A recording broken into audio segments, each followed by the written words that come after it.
croise et ne s'incline pas. Comment expliquez-vous ça, Bernard? Je suis une célébrité inconnue.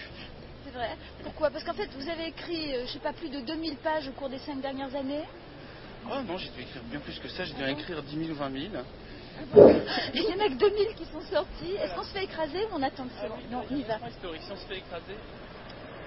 Bon. Ça lancerait l'émission. Là, on est en train de traverser la rue. C'est quand même un petit exploit. Voilà. Il faudra remplir tout le reste de l'après-midi. Juste, je ne pourrais plus parler. Non, mais j'ai plein d'éléments pour dire après. Voilà ce qui est arrivé à ce type. On le regrette. Il était formidable. Et tout. Il a bien fait de mourir maintenant parce que comme ça, on peut déjà le regretter. Bon, je sais quand même que vous êtes l'héroïque auteur de cette fameuse saga des fourmis. Alors les fourmis, le jour des fourmis, la révolution des fourmis chez Albin Michel, tout ça, rien que des best-sellers, 1 million d'exemplaires. Ah là, on vient de passer la borne. Je dois vous partir dans le... Oui, il y a mon assistante qui est là. Chapeau, c'est l'heure là. Attends, c'est parce que moi je suis en retard, tu peux arriver en retard. Attends, j'ai mal à garer mon vélo. Attends, le truc, c'est qu'on va rentrer dans l'ascenseur, je vous préviens. Dans l'ascenseur, on n'entend strictement rien. Ça crache partout. Alors, il y a une règle à la maison de la radio. Pour être sûr que nous nous tenons correctement, nous devons siffloter et taper dans les mains. Comme ça, nous avons la bouche et les mains occupées. Pour le reste, ils ne savent rien. On y va. Ascenseur.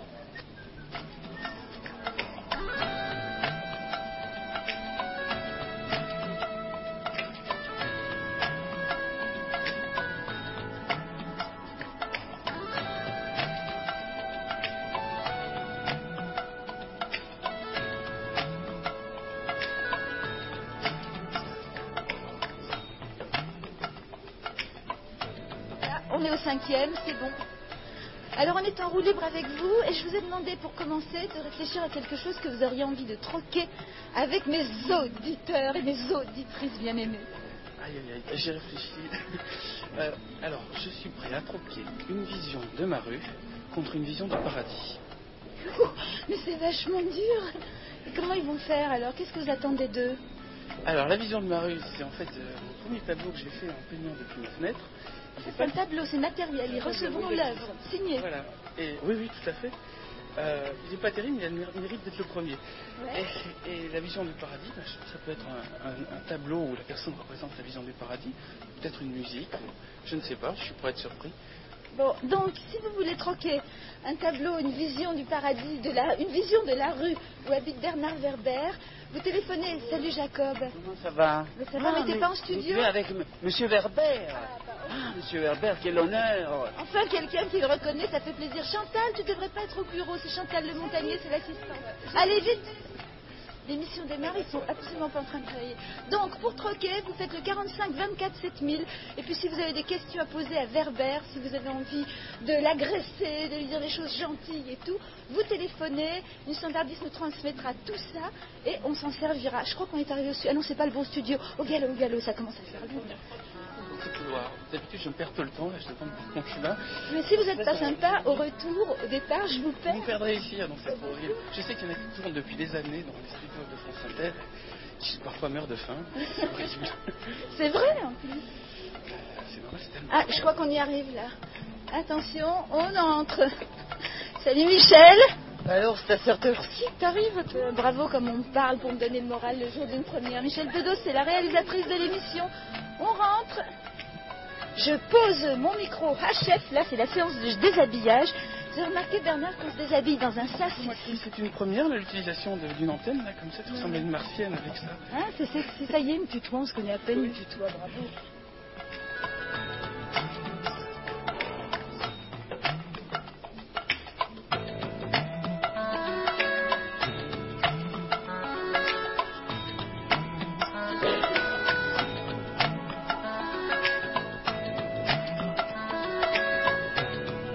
Allez, aujourd'hui, 177e dimanche avant l'an 2000.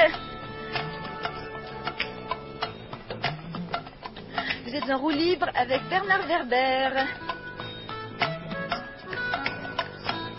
Et avec Christ. Mais alors, Bernard Werber, c'est un drôle de type. On ne l'use pas même si l'on s'en sert. Il est journaliste scientifique, entomologue, amateur, écrivain professionnel, criminologue à la retraite. On dit qu'il a été forcé de porter des lunettes par son éditeur qui voulait préserver le personnel féminin de son regard brûlant de passion. Il est l'auteur acclamé de la saga des fourmis, 4 best-sellers chez Albin Michel, et du roman Les Thanatonautes, une délirante aventure entre ici-bas et là-haut. Mais la vérité est que si Bernard Werber n'existait pas, les fourmis n'auraient pas leur livre sacré, traduit en 18 langues, vendu à plus d'1 million d'exemplaires en Corée, quelques centaines de milliers chez nous, bref, tout va bien. Et le pire, c'est qu'il est sympa, drôle et qu'il a toujours l'air fauché. C'est vrai, Bernard, vous avez toujours l'air fauché, comment ça se fait? J'accorde peu d'importance à mon apparence extérieure et en fait je plane totalement en permanence. C'est pas une critique d'avoir l'air. Je sais, mais c'est pour ça que le matin je prends les premiers objets qui sont près de moi, il n'y a pas de choix vestimentaire. Bon. Désormais, tous les dimanches après-midi, on passe un roue libre avec la crème et même la chantilly pour un échange de bons procédés avec des gens qu'on aime. Aujourd'hui, Bernard Werber, ses amis, ceux qu'on a envie de lui faire rencontrer, et vous surtout, puisque vous écoutez France Inter, 3 heures ensemble pour rire, s'émouvoir, s'étonner et même se faire un peu peur.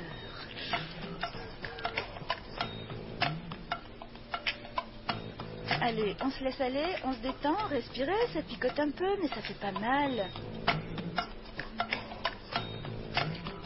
Donc pour le troc, on a aussi un standard qui attend vos appels au 45 24 7000. Vous pouvez demander ce que vous voulez, proposer ce que vous voulez, dire vos a priori sur Werber. Comment l'imaginez-vous? Est-ce qu'il vit en ville ou à la campagne? Est-ce qu'il sait conduire ou non? A-t-il des enfants ou pas? Est-ce qu'il a été capable de trouver une épouse assez patiente pour le supporter? Est-ce qu'il fait du sport? Il est blond, brun, roux. À votre avis, quelles études a-t-il faites? Il ment ou il dit la vérité sur les fourmis? Vous pouvez aussi lui faire des propositions de troc. Il vous en a fait une. Cette proposition, c'était donc un tableau représentant... Oui. Représentant ce que je vois depuis ma rue, contre une vision du paradis. Vous êtes un bon peintre? Non.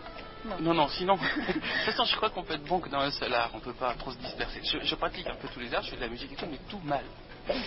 Sauf l'écriture, a priori. Au moins, les choses sont claires. Voilà, alors tous vos a priori sur notre invité d'aujourd'hui, Bernard Werber, on vous attend au 45 24 7000. Roue libre tous les dimanches de 14h à 17h, ça roule! Si vous êtes sage, Bernard Werber, on va même vous apporter à boire. Ouais. Alors donc c'est bien votre nom, Bernard Werber? Ouais, c'est pas un pseudo. D'ailleurs, j'aurais peut-être dû en prendre un pseudo parce que personne n'arrive à retenir ce nom. Non, c'est pas retenir, c'est prononcer le Bernard Werber. Bon, vous êtes né à Toulouse en 62. Non, 61. Aïe. Alors donc, en mai mai 68, ça vous fait quel âge du Ça coup? me fait 7 ans. 7 ans. Vous étiez un des meneurs des émeutes à la maternelle, ça c'était avant.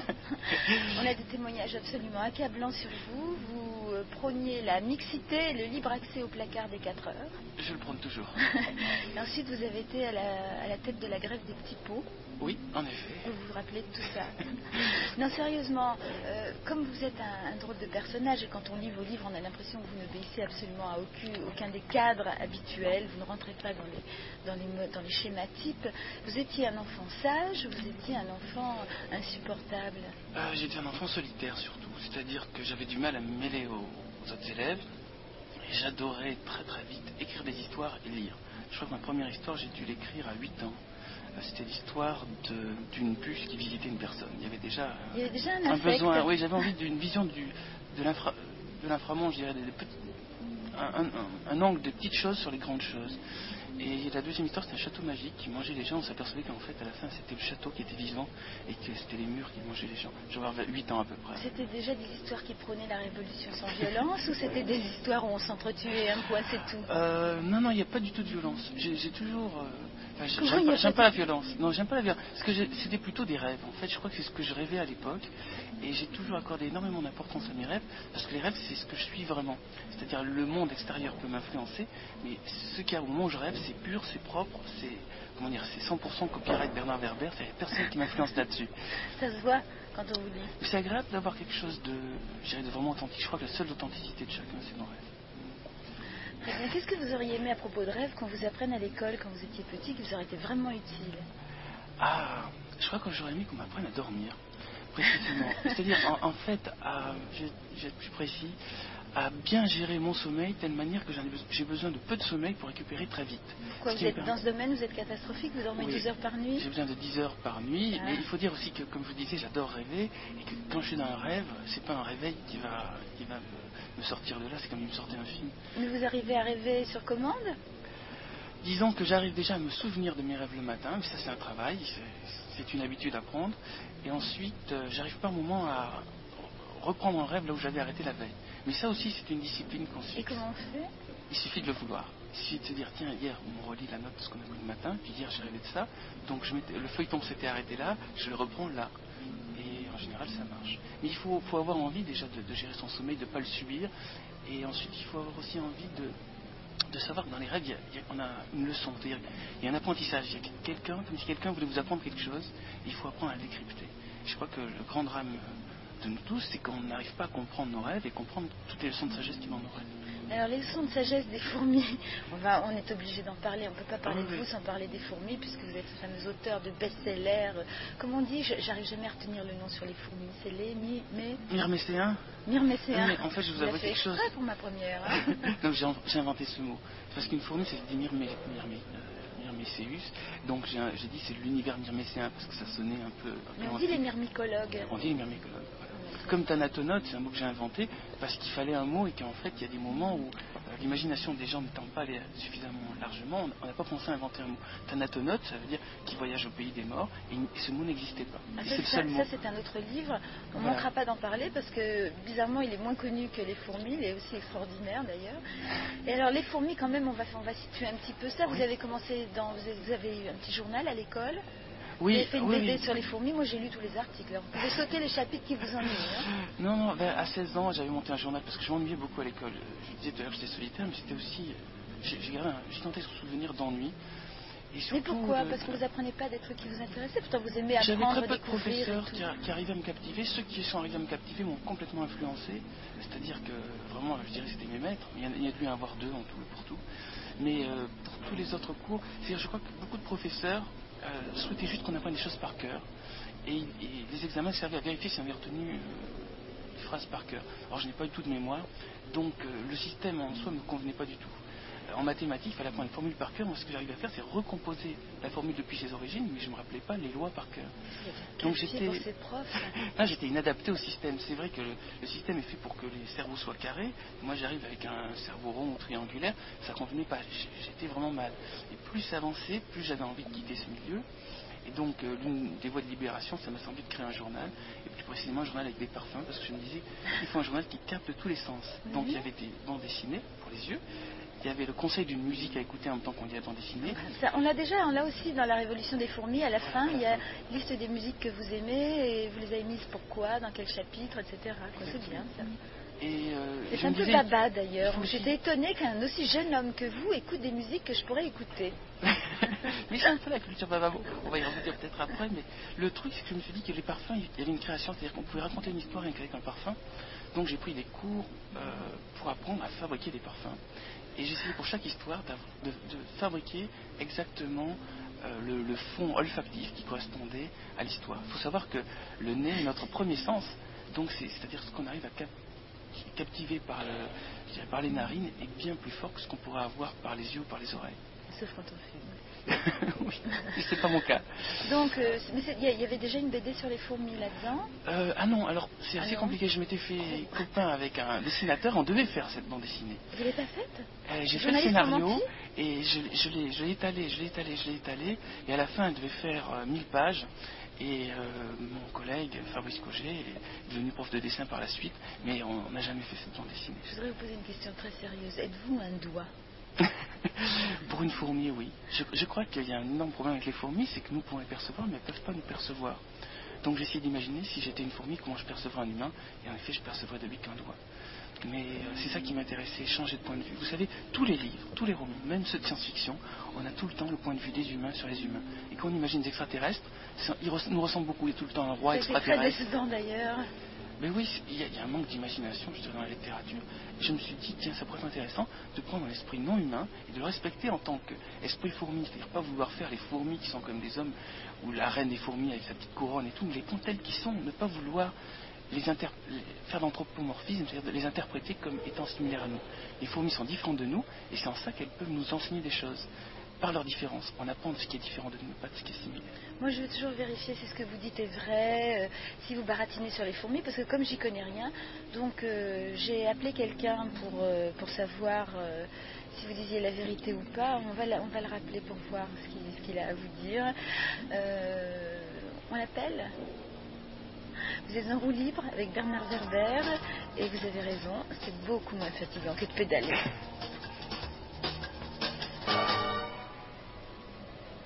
Allô ? Allô ?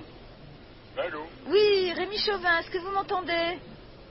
Oui, attendez-moi. Allô ? Allô ? Allô, attendez, j'entends assez mal, ne quittez pas. Je vais crier alors. Attends.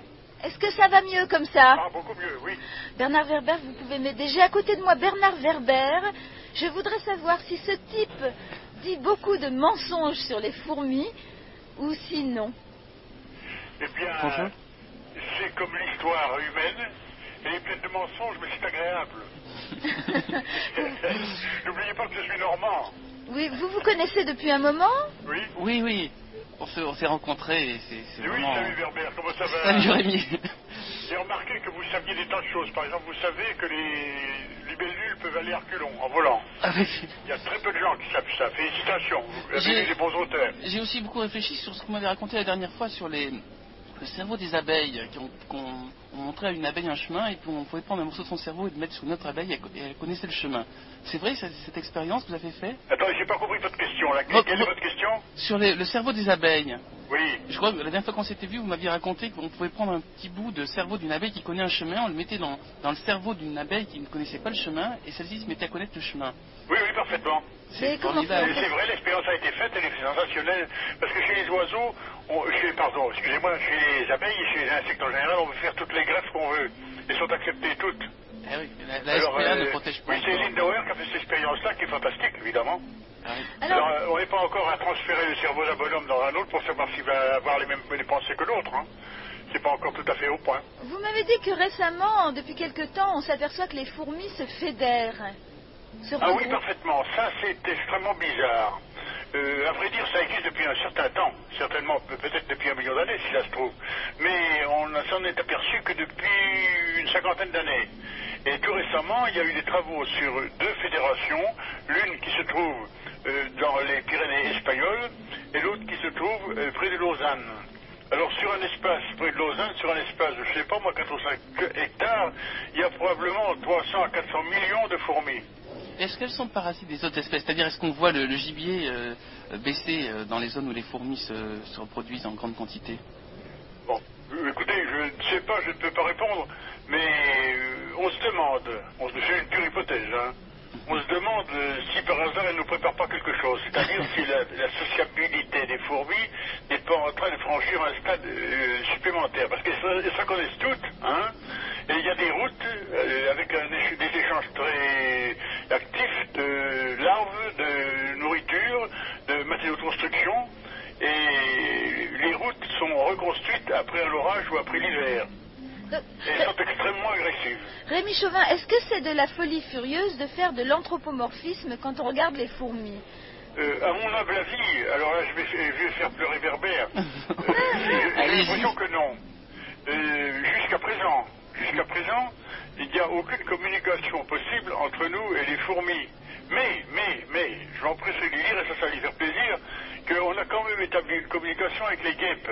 Ah oui, oui.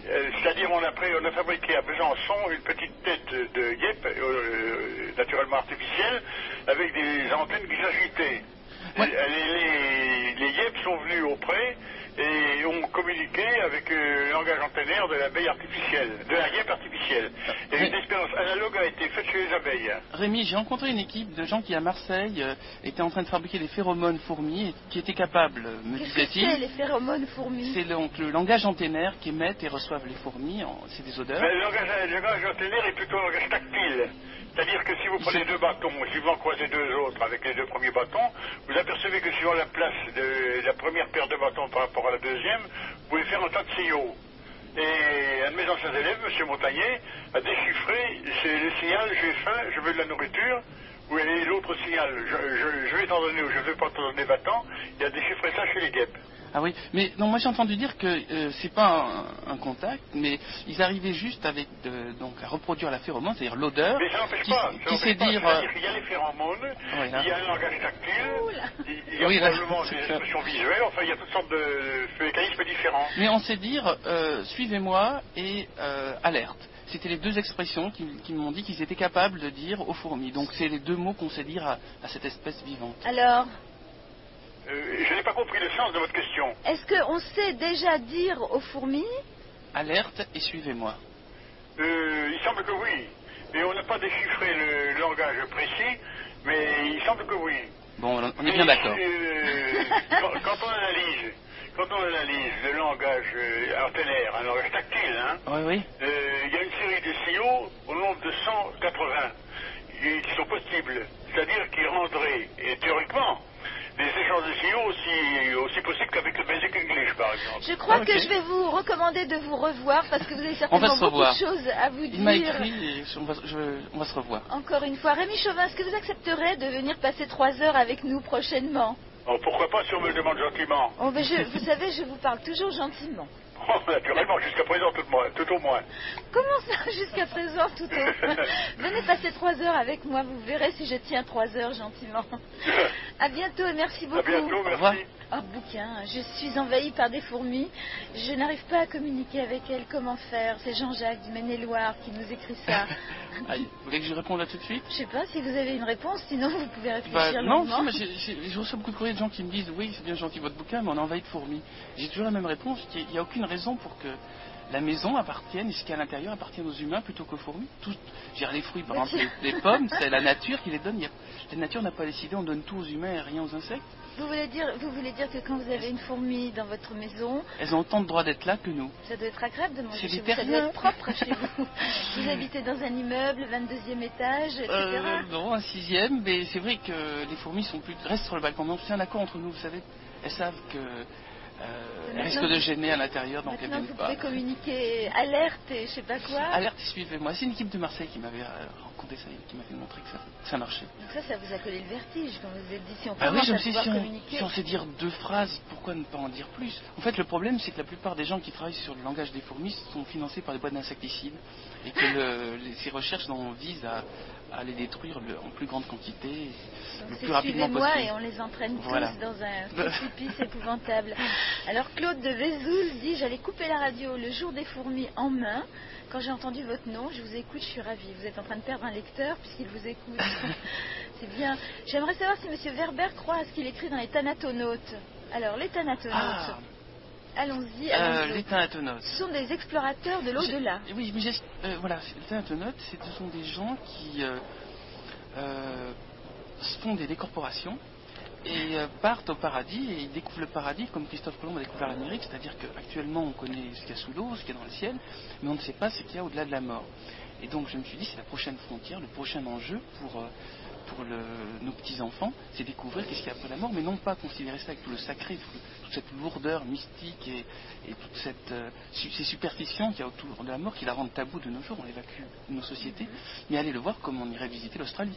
Alors c'est comme les fourmis, on se marre, on a peur. Non, j'ai essayé de gérer ça justement le plus sobrement possible, enlever à la mort tout son côté qui fait peur.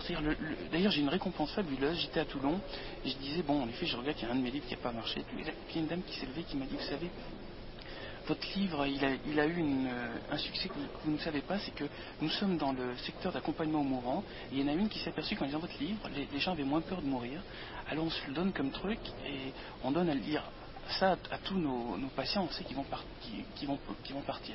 Ça vaut le coup d'avoir écrit, ne mais serait-ce que pour c'était quand vous dites ça, vous dites mince. Vous n'avez pas peur d'écrire après si j'avais su que ça pouvait avoir cet effet-là, j'aurais écrit différemment. Surtout que vers la fin, ils arrivent tout devient normalisé, récupéré par le système capitaliste, si vous voulez. Et vers la fin, il y a des publicités. Si vous n'avez pas bu Coca-Cola dans la vie précédente, buvez-le dans la prochaine. Parce qu'après, les gens se réincarnent et c'est géré. C'est-à-dire, le livre, c'est une grande odyssée. c'est une grande odyssée. Alors je vais passer tous les messages d'éloge qu'on reçoit sur le 45 24 7000. Je rappelle que vous proposez de troquer une croûte que vous avez peint vous-même et qui représente votre rue. Je peux dire une croûte. Oui, c'est ça. vous qui me l'avez dit. Mais c'est une huile quand même. Une huile quand même. Ouais. Donc une croûte à l'huile. J'aime bien l'huile parce que ça sent très bon quand on peint.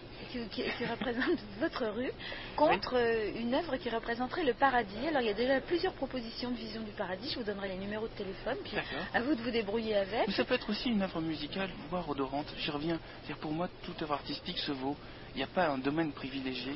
On a envie d'exprimer une idée, on peut l'exprimer sur différents vecteurs. C'est-à-dire n'importe qui a une idée, quelque chose à vous offrir, qui évoquerait le paradis, et voilà. qui arrive à vous convaincre que c'est vraiment ça que vous avez ce que je souhaiterais, c'est une image. Chaque fois que je vais pas bien, je la regarde et je vais mieux. Ça, je suis à la recherche de ce genre de choses, mais ça n'a pas de définition précise. Alors, quelqu'un veut vous conseiller la lecture du bouquin Ethnologie de la chambre à coucher de Pascal Duby chez Grasset. Je vous le conseille aussi, je l'ai lu. Avec plaisir. Et surtout, je vous inviterai le jour où il sera invité avec nous. C'est un type absolument passionnant, Pascal Duby, l'ethnologie de la chambre à coucher. C'est tout ce qui se passe dans les chambres à coucher où on est, on meurt, on se marie, on s'accouple. Il y a beaucoup de choses, c'est un lieu... On y meurt de moins en moins, malheureusement. C'est-à-dire, on meurt à l'hôpital. Justement, c'est un autre problème, mais on ne sait plus bien gérer nos morts. Alors, on me demande si vous pouvez parler du groupe Morillon. Je sais pas Marillon. Marillon. Je vous expliquais, j'ai eu un drame. Expliquez-moi, mais vite. Non, mais c'est très vite. C'est-à-dire que j'ai rencontré deux groupes sur lesquels j'ai flashé quand j'étais jeune, qui étaient Yes et Genesis.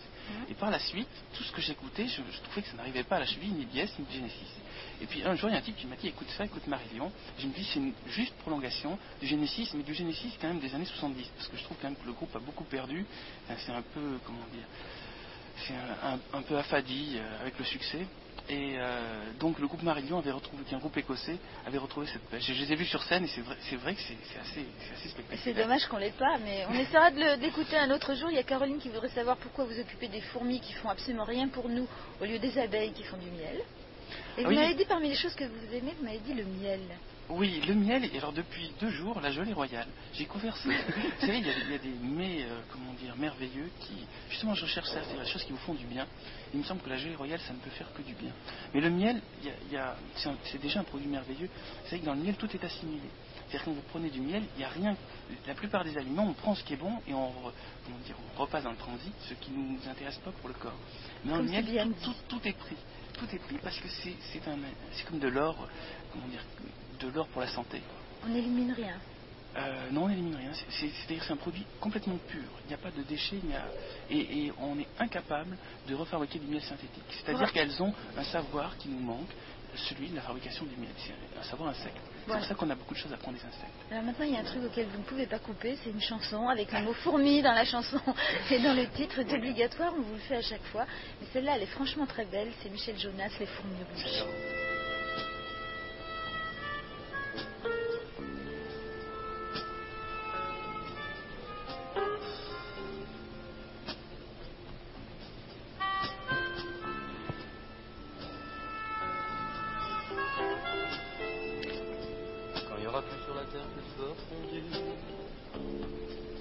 Dernier soupir du dernier disparu, dernier boom, la dernière guerre, dernière ville sous la poussière et dernier espoir perdu.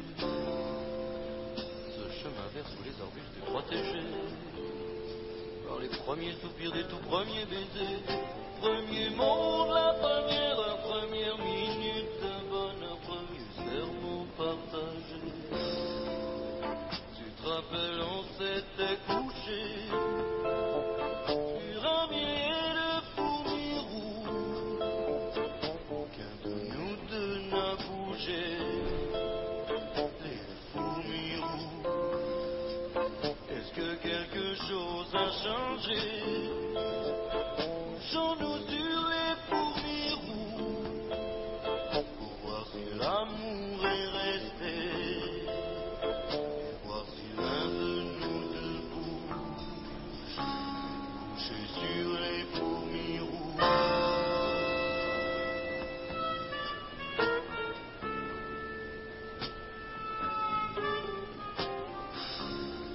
Tu n'auras jamais peur du vent qui souffle ici. Pour les scorpions, ne te fais pas de soucis. Les mauvais chagrins d'hier, les orties dans les fougères, quand on sait ce qui nous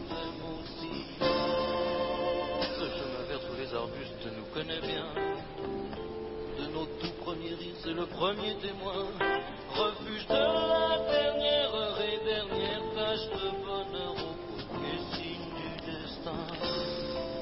Tu te rappelles, on s'était couché sur un millier de fourmis rouges. Aucun de nous deux n'a bougé. Les fourmis rouges. Est-ce que quelque chose a changé? Couchons-nous sur les fourmis rouges. Voir si l'amour est resté. Et voir si l'un de nous deux couché sur les fourmis rouges. Est-ce que quelque chose a changé? Couchons-nous sur les fourmis rouges. Pour voir si l'amour est resté. Et voir si l'un de nous deux couché sur les fourmis rouges.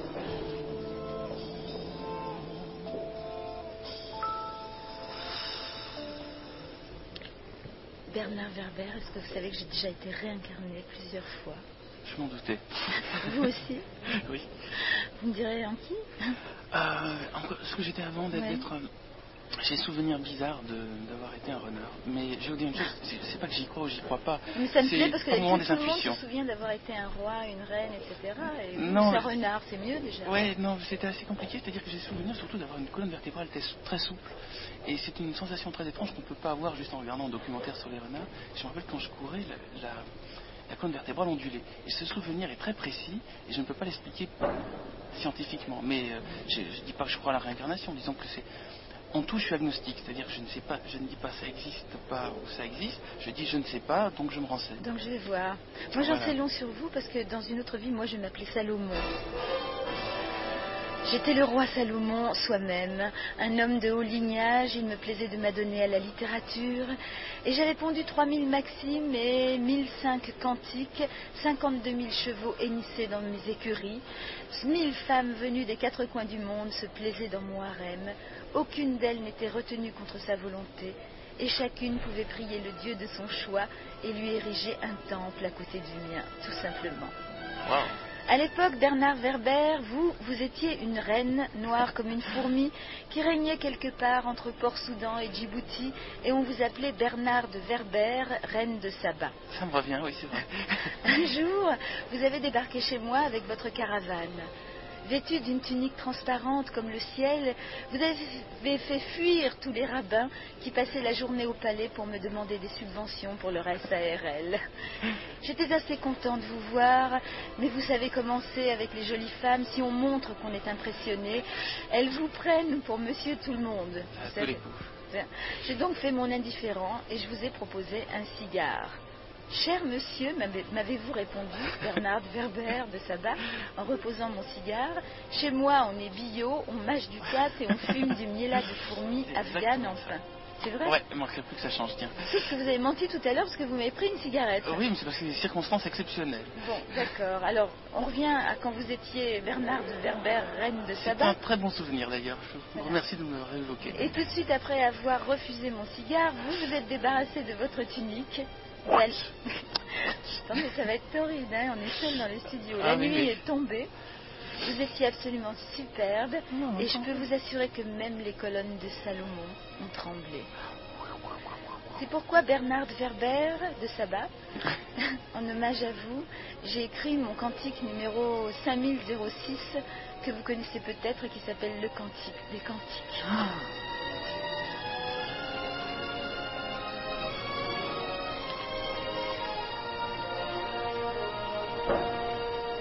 C'est pas votre style de film, ça? Si, Si, vous aimez bien les péplums, les grands films comme ça, bibliques. Oui, j'adore. Ah oui. Même, je vous avoue quelque chose d'affreux, j'aime bien Conan le Barbare, tous les trucs d'héroïque fantasy avec des grands héros. Ah, j'imaginais pas ça. Avec Si, non, mais je suis pas être parfait. Hein.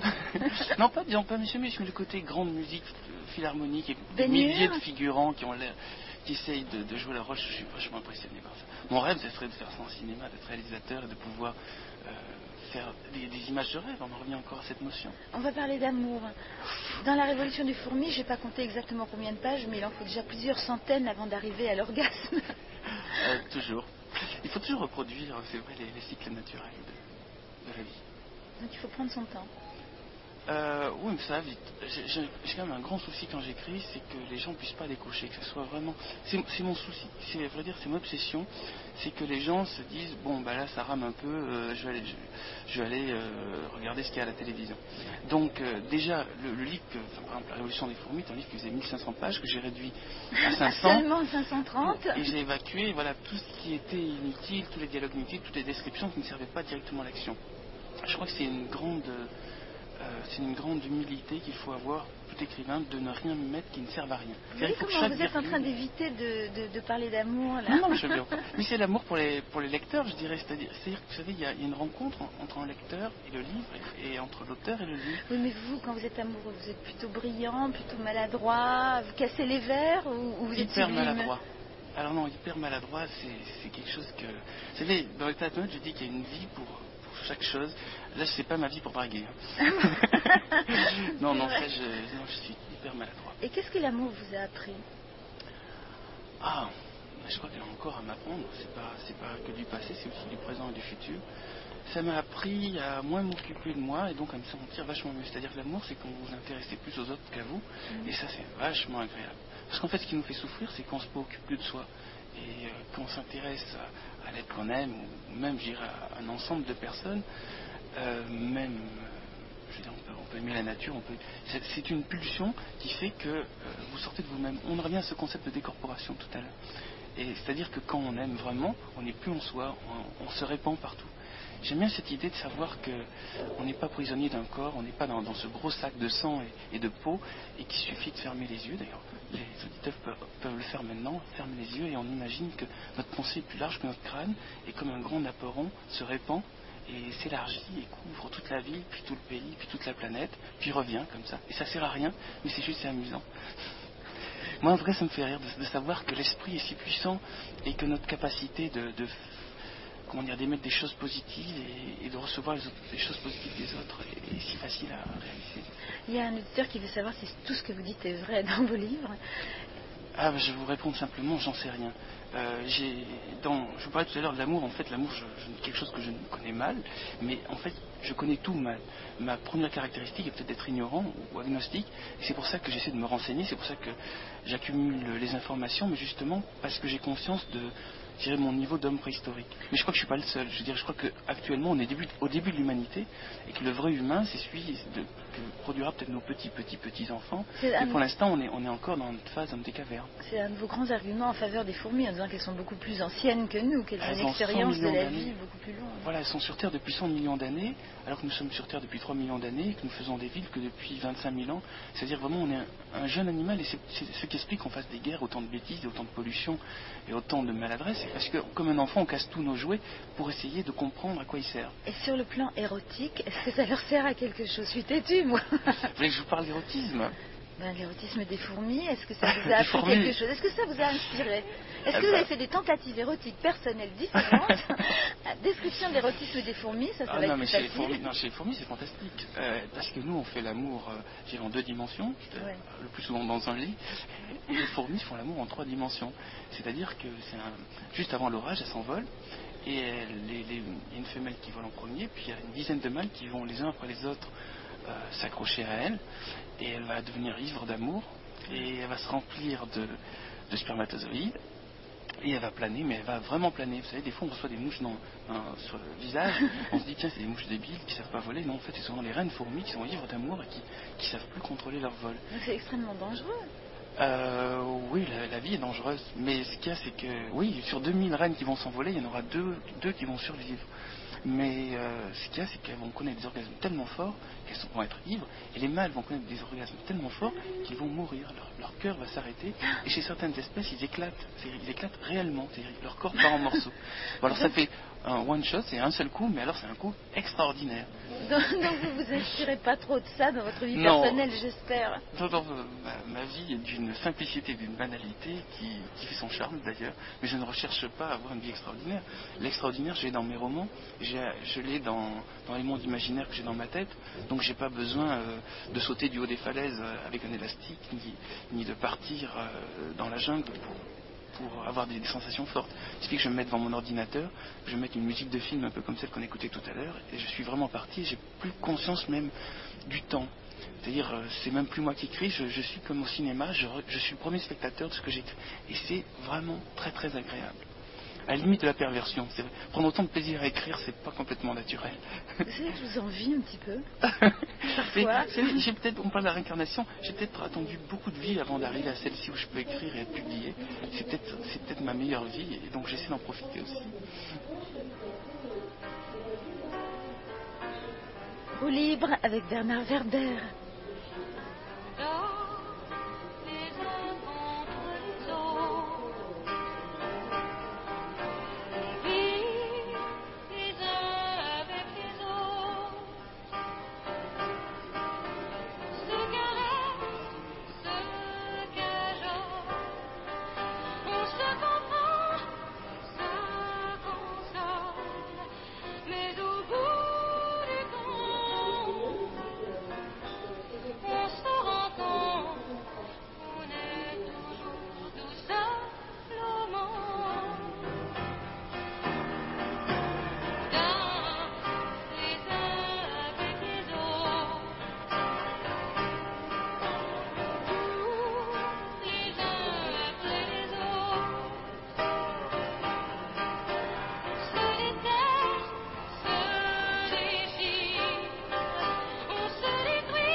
Ça, c'est mon interphone.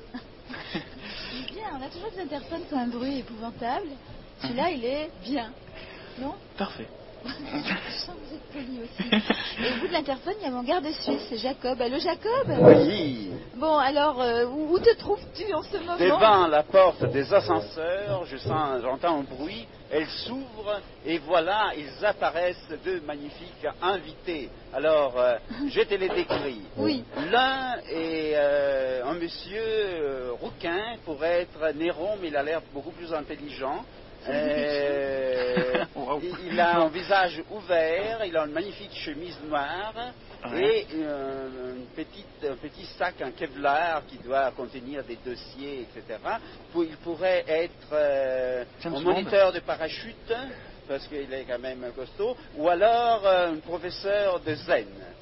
Et alors, il y a une dame aussi qui est charmante, Ouais. et elle a un magnifique pull vert rayé, d'un deux tons de gris, très très joli. Il a un sac aussi très sérieux, et il a les yeux extrêmement perçants et séduisants. Je crois qu'il envoie un paquet dans cette... Attends, je demande à Bernard Werber s'il a une idée de qui ça peut être. Chapeau mes boîtes de cuir, peut-être. Non, mais il y a quelqu'un, parmi ces personnes, il y en a un que vous avez demandé d'inviter. Je commence à les conduire à travers les couloirs. Bon, je vais les accueillir. Hein. Oui. Vous pouvez venir avec moi, Bernard, si vous voulez. Je vous précède. Alors là, je préviens qu'on est dans un coin du studio. On a ouvert la porte arrière qu'on n'a pas le droit d'ouvrir. Bernard est en train de... Alors, est-ce que vous allez reconnaître ces gens-là? Je m'approche. Où sont-ils? Alors, voilà. Ah, mais Jacob est toujours pas arrivé. Ça, ce sont les icônes de la maison de la radio, où nos plus célèbres fleurons nous sourient. Je vois leur ombre. On attend, on vous attend. Mais on est en train d'arriver, mais je ne peux pas quand même... Ah, voilà. Alors, est-ce que vous reconnaissez? Oui. La description n'était pas bonne? Non, parce qu'il a beaucoup changé, ça fait longtemps que je ne l'ai pas vu. Bon, merci Jacob. Mais c'était un plaisir, madame. Alors, nos invités sont Didier Dessort, c'est vous qui avez décidé de le faire venir. Et Ritognolo. On va parler avec vous tranquillement, aussitôt qu'on reprendra l'antenne après les informations. Vous écoutez Roue Libre. Et oui, en roue libre. Et vous savez, une fourmi m'a affirmé que Bernard Werber est un vrai gentleman. Il a passé une nuit entière dans le même lit qu'elle sans la toucher.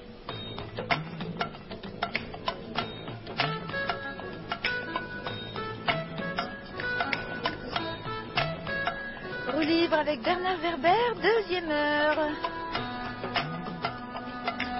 171e dimanche avant l'an 2000. Pour ceux qui n'ont pas suivi le début, Werber, c'est quelqu'un d'extrêmement particulier.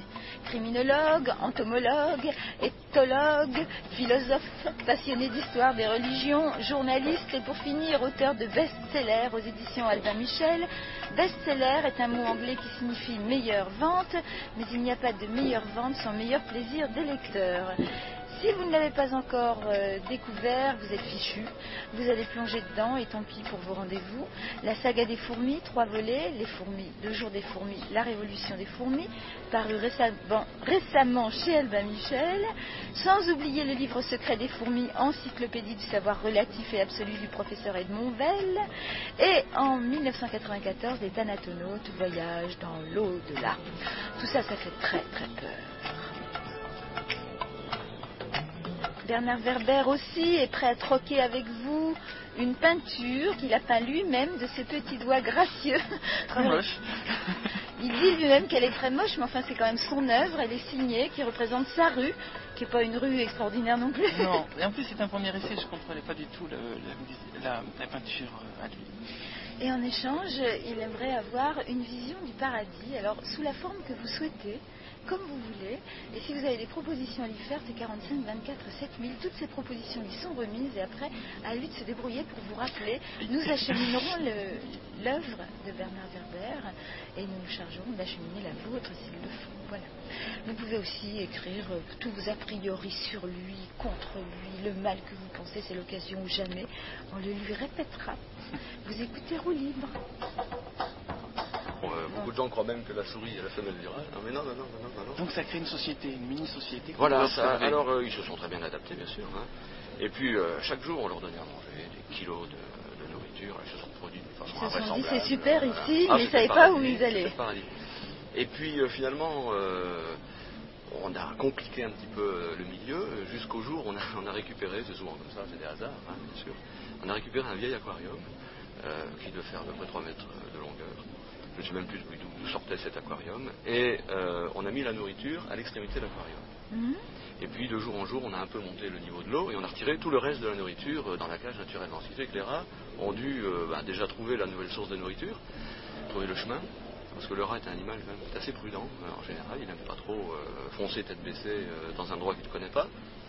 Et puis le lendemain, les rats ont eu la grande surprise de trouver qu'il y avait 1 centimètre d'eau sur le fond de l'aquarium. Le surlendemain, il y en avait 3.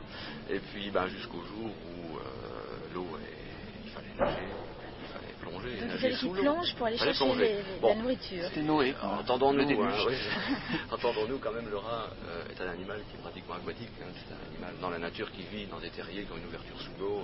Ça nage pendant plusieurs minutes sous l'eau sans problème. Donc c'est pas une torture qu'on leur infligeait. Non. D'ailleurs, on peut en reparler plus tard si vous voulez de cet aspect-là. Et alors, on passait des heures devant notre poste de télévision naturelle, comme ça, regarder les rats. Et puis, un jour, presque par hasard, on a vu qu'il y avait des bagarres à l'arrivée de l'aquarium, à la sortie de l'aquarium. S'il y avait des bagarres, c'était pas tout à fait naturel, parce que si tout le monde va chercher sa pitance, il n'y a pas de raison de ces bagarres. Alors pourquoi ? Donc on s'est dit, tiens, bon, est-ce que par hasard, ce ne serait pas toujours les mêmes qui iraient au casse-croûte, tandis que les autres les attendraient au retour pour leur piquer la nourriture, parce que c'était bien ça qui était en jeu. Alors on a été un petit peu plus vigilants, et puis on a marqué, au fur et à mesure que les rats allaient à la nourriture, on les a marqués. Et on s'est aperçu effectivement que sur la colonie de rats qui était là, il y en avait à peu près que la moitié qui allait chercher la nourriture, et puis grâce à ces 50% de rats, finalement, toute la colonie survivait très bien d'ailleurs, ils prospéraient. Mais bien sûr, ça changeait un petit peu l'optique, parce que on passait d'une société calme, où tout roulait bien, à une société d'abord nettement plus structurée. Vous avez mis en condition de pénurie, et donc à partir de ce moment-là, voilà. Alors, c'est une observation qui est restée comme ça, disons, latente un peu. Enfin, on en parlait, on disait, il faudrait un jour systématiser la chose, le faire de façon peut-être un petit peu plus rigoureuse, etc. Puis on avait d'autres choses à faire à l'époque. Et puis un jour, on a sauté le pas avec le professeur Kraft, et on a donc construit toute une série de dispositifs que Bernard a vus.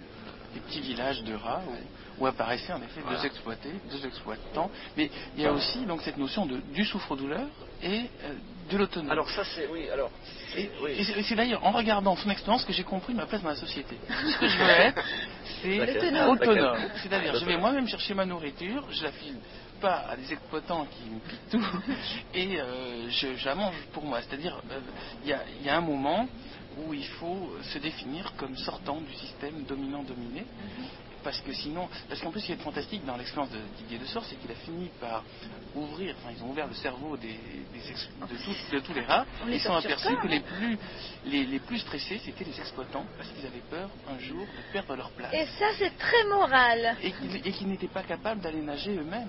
Ils s'étaient rentrés dans une sorte de confort, de luxe d'exploitants qui faisait qu'ils ne savaient plus aller nager, ils ne savaient plus avoir la nourriture eux-mêmes. Et oui, en fait, c'est une vraie réflexion sur notre société.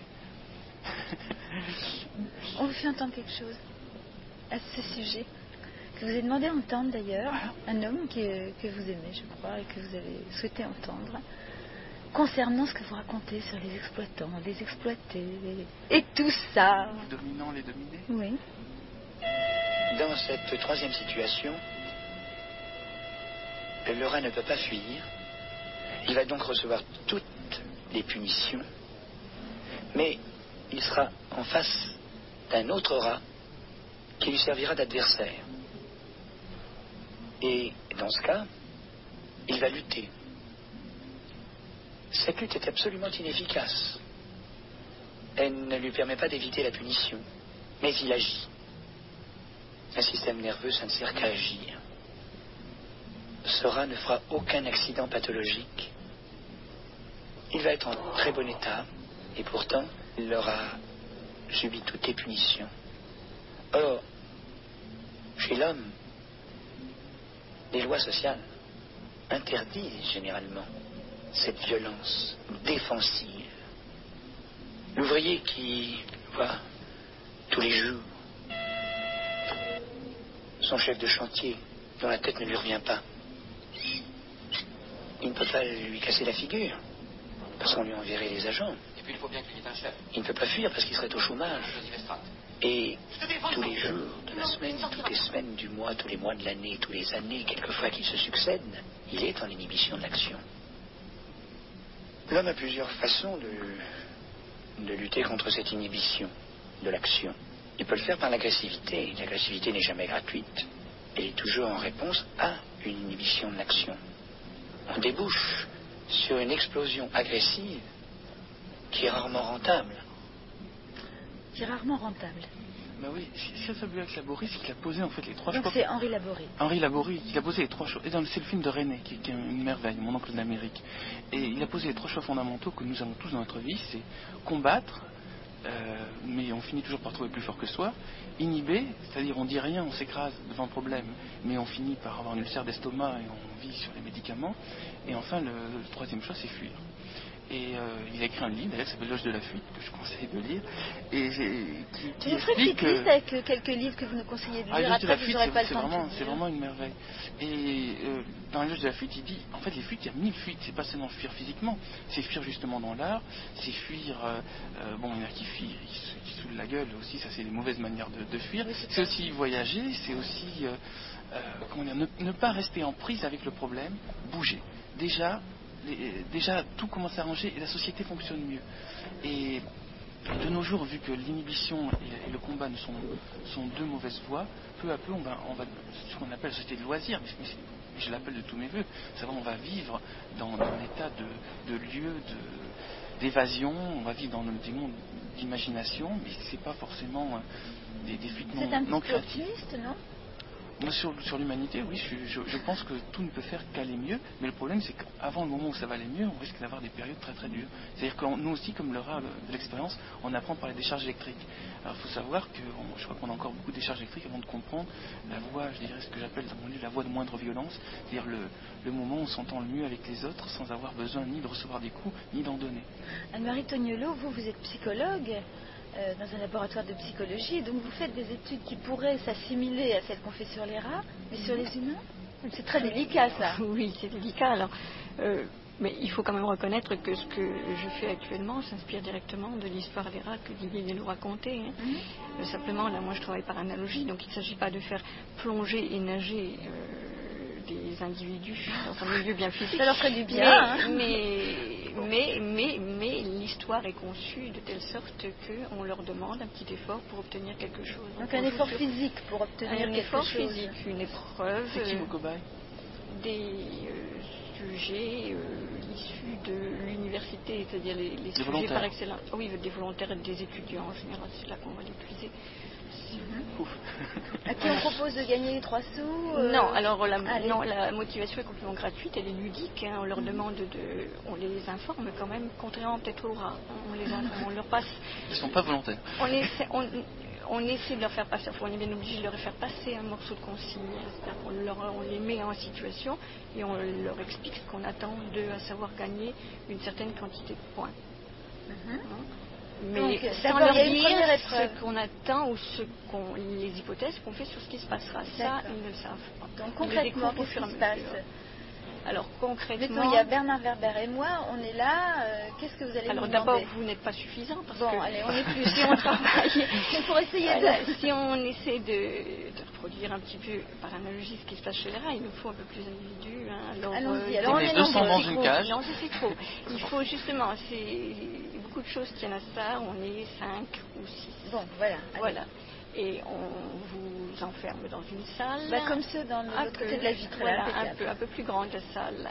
Et on vous demande d'essayer de ramasser le plus de points possible, donc d'être en quelque sorte le meilleur du groupe. Pour les ramasser là au début ? Alors pour les ramasser, il y a une petite épreuve d'habileté manuelle à franchir. Alors elle est toute simple parce qu'il s'agit de parcourir avec un anneau métallique un fil de fer. Faut nous donner tout le détail, donnez-nous les grandes lignes. Hein. Et donc il y a une petite contrainte, mais cette contrainte c'est un petit peu comme chez les rats, elle va augmenter au fur et à mesure de l'expérience. D'accord. Elle va être de plus en plus difficile. Et difficile physiquement. Difficile physiquement, puis il ne faut pas oublier que tout se fait sous le regard des autres. Et qui encourage chacun à réussir. Qui encourage. Ça dépend des moments. Ça dépend des moments. Alors ça c'est la première façon d'obtenir, de gagner quelque chose.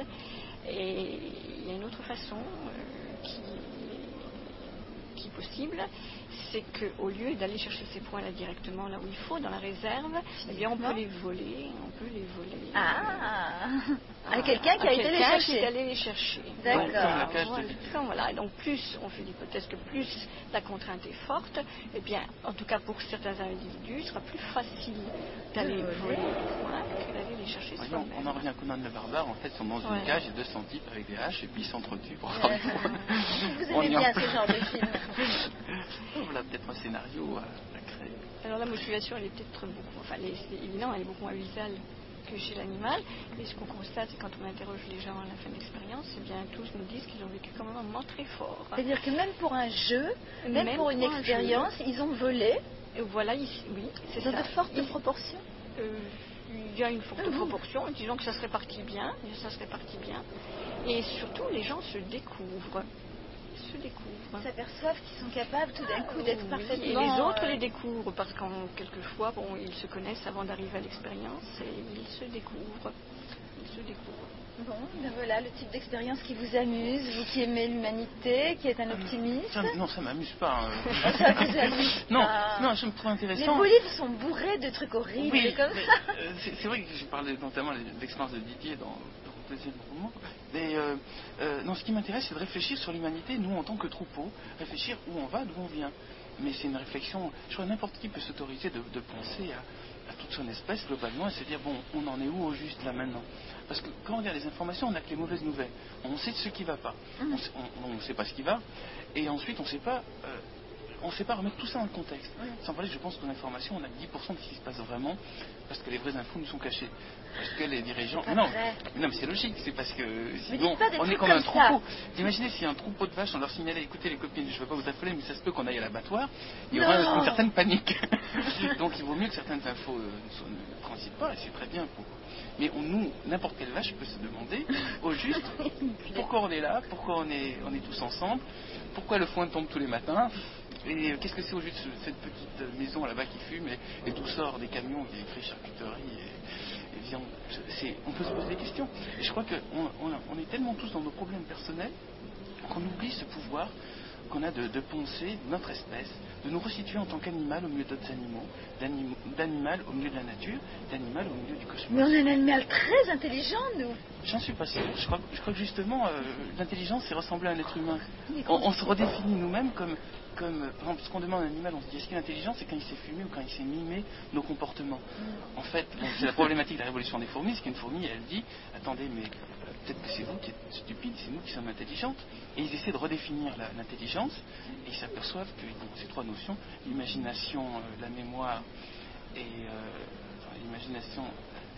L'art Non, ça c'est les définitions de l'humanité. L'imagination et l'adaptation. Voilà. Au niveau de l'adaptation, les fourmis sont plus en avance que nous, puisqu'elles sont mieux adaptées à la nature, elles détruisent rien et elles bougent. Quand il n'y a plus de gibier, toute la cité rentre en migration. La mémoire, on s'aperçoit, par exemple maintenant avec le révisionnisme, on n'arrive même plus à tirer leçon d'expériences douloureuses du passé. On se retrouve à les oublier pour être obligé de les recommencer. Et il reste l'imagination. Alors c'est pour ça que l'imagination est peut-être la spécificité de l'homme. C'est pour ça que dans la révolution des fourmis, la petite fourmi, ce qu'elle envie aux hommes, c'est leur capacité de trois choses, à savoir de l'art, de l'humour et de l'amour. Ça, c'est vrai que c'est notre spécificité d'animal, mais est-ce que ces trois choses nous servent vraiment à quelque chose? C'est pas certain. En tout cas, elles nous permettent de moins nous ennuyer. Vos règles vous ont appris quoi sur vous? Sur moi? Ouais.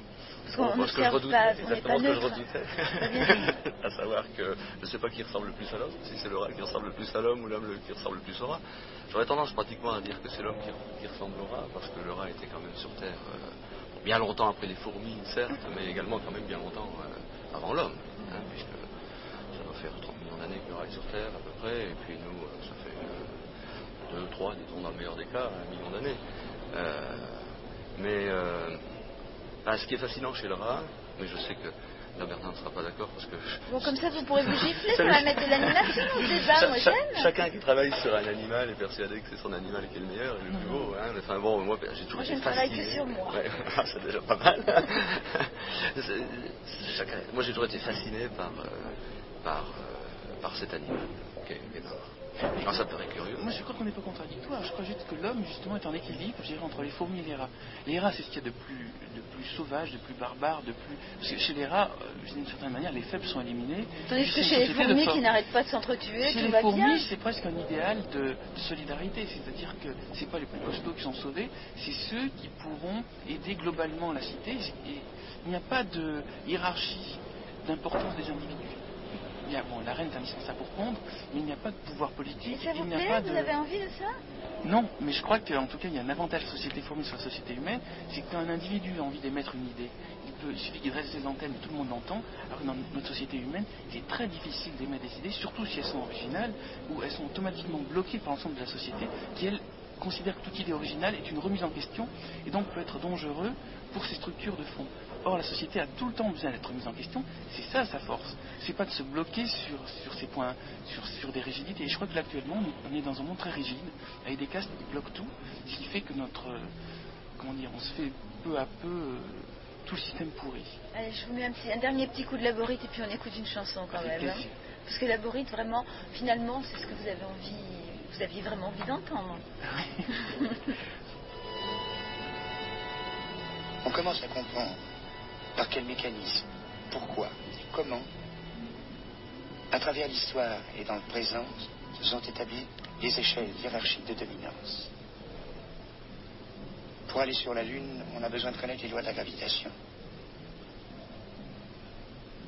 Quand on connaît ces lois de la gravitation, ça ne veut pas dire qu'on se libère de la gravitation. Ça veut dire qu'on les utilise pour faire autre chose. Tant que l'on n'aura pas diffusé très largement à travers les hommes de cette planète la façon dont fonctionne leur cerveau, la façon dont ils l'utilisent, et tant qu'on n'aura pas dit que jusqu'ici ça a toujours été pour dominer l'autre, il y a peu de chances qu'il y ait quelque chose qui change.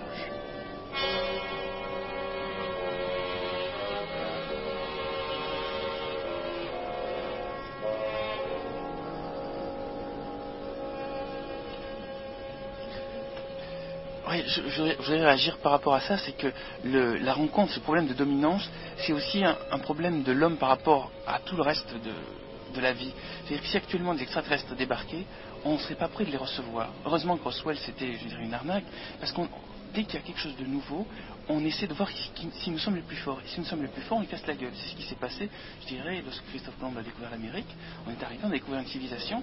Tout de suite, on s'est confronté à cette civilisation, on s'est aperçu qu'on était les plus forts. Ils ont été détruits.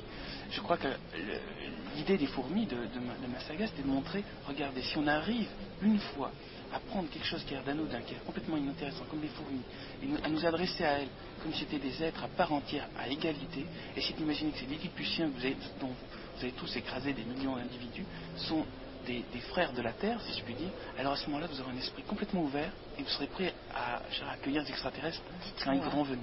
Quand on écrit des best-sellers, on n'a pas la tentation du message. Si, peut-être. Non, mais c'est vrai quand on écrit, il faut avoir quelque chose à dire. Si on n'a rien à dire, c'est peut-être pas la peine d'abattre des arbres. Oui, puis alors, c'est pour ça que je remercie chaque fois les arbres à la fin de mes livres. Je servir la pâte à papier, parce que c'est vrai que sans arbres, il n'y aurait pas de livre. Pas sûr.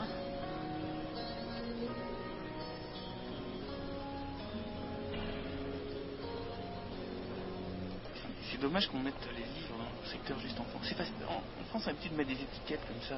On enterre les gens plus facilement. Vous dites toutes les choses toujours avec une espèce de douceur comme ça.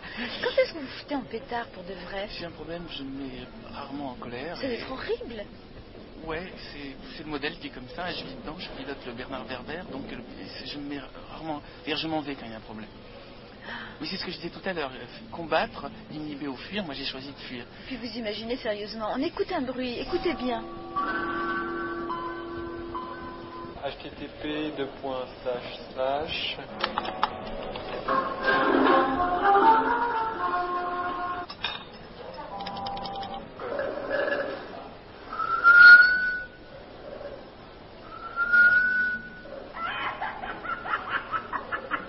Où on est?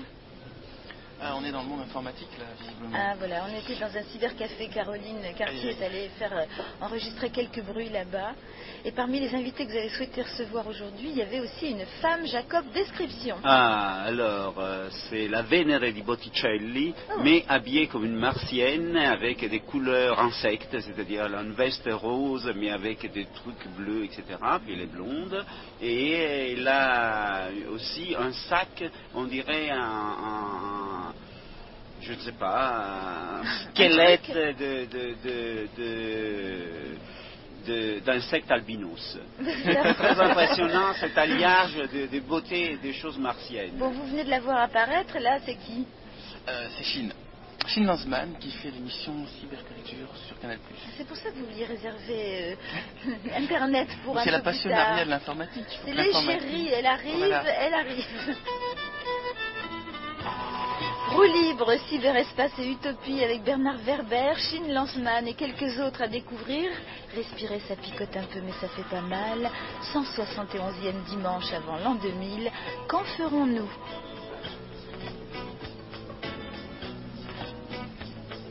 Une fin, évidemment, on arrive à une impasse. C'est un moyen, comme les livres sont un moyen et pas une fin. Peut-être que quand on est sur Internet, quand on surfe, on a de l'imaginaire dans les mondes virtuels qu'on n'a peut-être pas besoin de retrouver dans les livres. Enfin, c'est pas vrai, on lit quand même beaucoup, j'imagine beaucoup de science-fiction, beaucoup de livres sur l'informatique.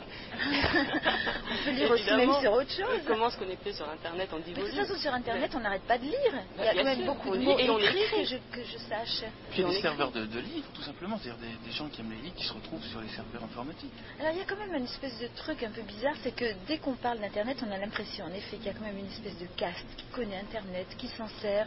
Je vois Didier Dessort, Anne-Marie Toniolo, vous vous en servez régulièrement dans le cadre de votre travail. Voilà. Matin au soir, l'appareil reste allumé. C'est toujours branché. C'est l'outil le plus complexe actuel, c'est tout. C'est comme à la préhistoire, tout le monde avait des massues. Maintenant, tout le monde a l'ordinateur. Tout le monde. Mais en même temps, c'est vrai qu'on a un peu l'impression que ça fait encore l'objet d'un culte. Mais c'est comme un papier et un crayon, en fait. Voilà, j'aime qu'on dise ça. Avec un papier et un crayon, on fait un dessin, on peut faire de la musique, on peut faire des textes. C'est plus qu'un papier et un crayon, parce qu'on peut faire beaucoup plus de choses qu'avec un papier. Alors, dites-moi, moi, je ne suis pas sur Internet encore, j'ai honte, je devrais. Oui, mais vous avez un ordinateur. J'ai un ordinateur. Bon, bah, c'est déjà. Il est trop petit, il faut que je le gonfle, etc. Alors bon, avant d'investir, donnez-moi des raisons d'y aller. Allez, qu'est-ce que je vais faire qui va vraiment m'éclater? Avoir une vie virtuelle en plus de la vie réelle.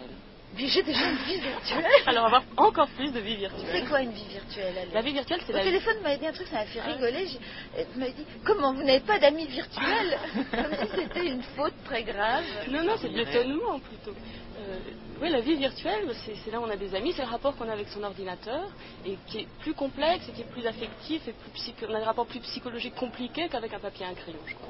Tu crois qu'il y aura des villages informatiques comme les villages réels où les gens sont il y a déjà des communautés virtuelles, enfin depuis longtemps, comme sur les Internet. Communautés hippies, mais uniquement voilà, donc ils sont en train là de faire des communautés en réalité virtuelle, donc avec un espace en 3D, donc on peut se promener dans l'espace, rencontrer des gens, des avatars, des représentations virtuelles d'autres personnes. C'est une forme de création de l'imaginaire complètement nouvelle, ça, ce moyen-là. On a bien fait de net maintenant, parce que ceux de la génération précédente n'ont pas pu voir ça et ils ont raté quelque chose.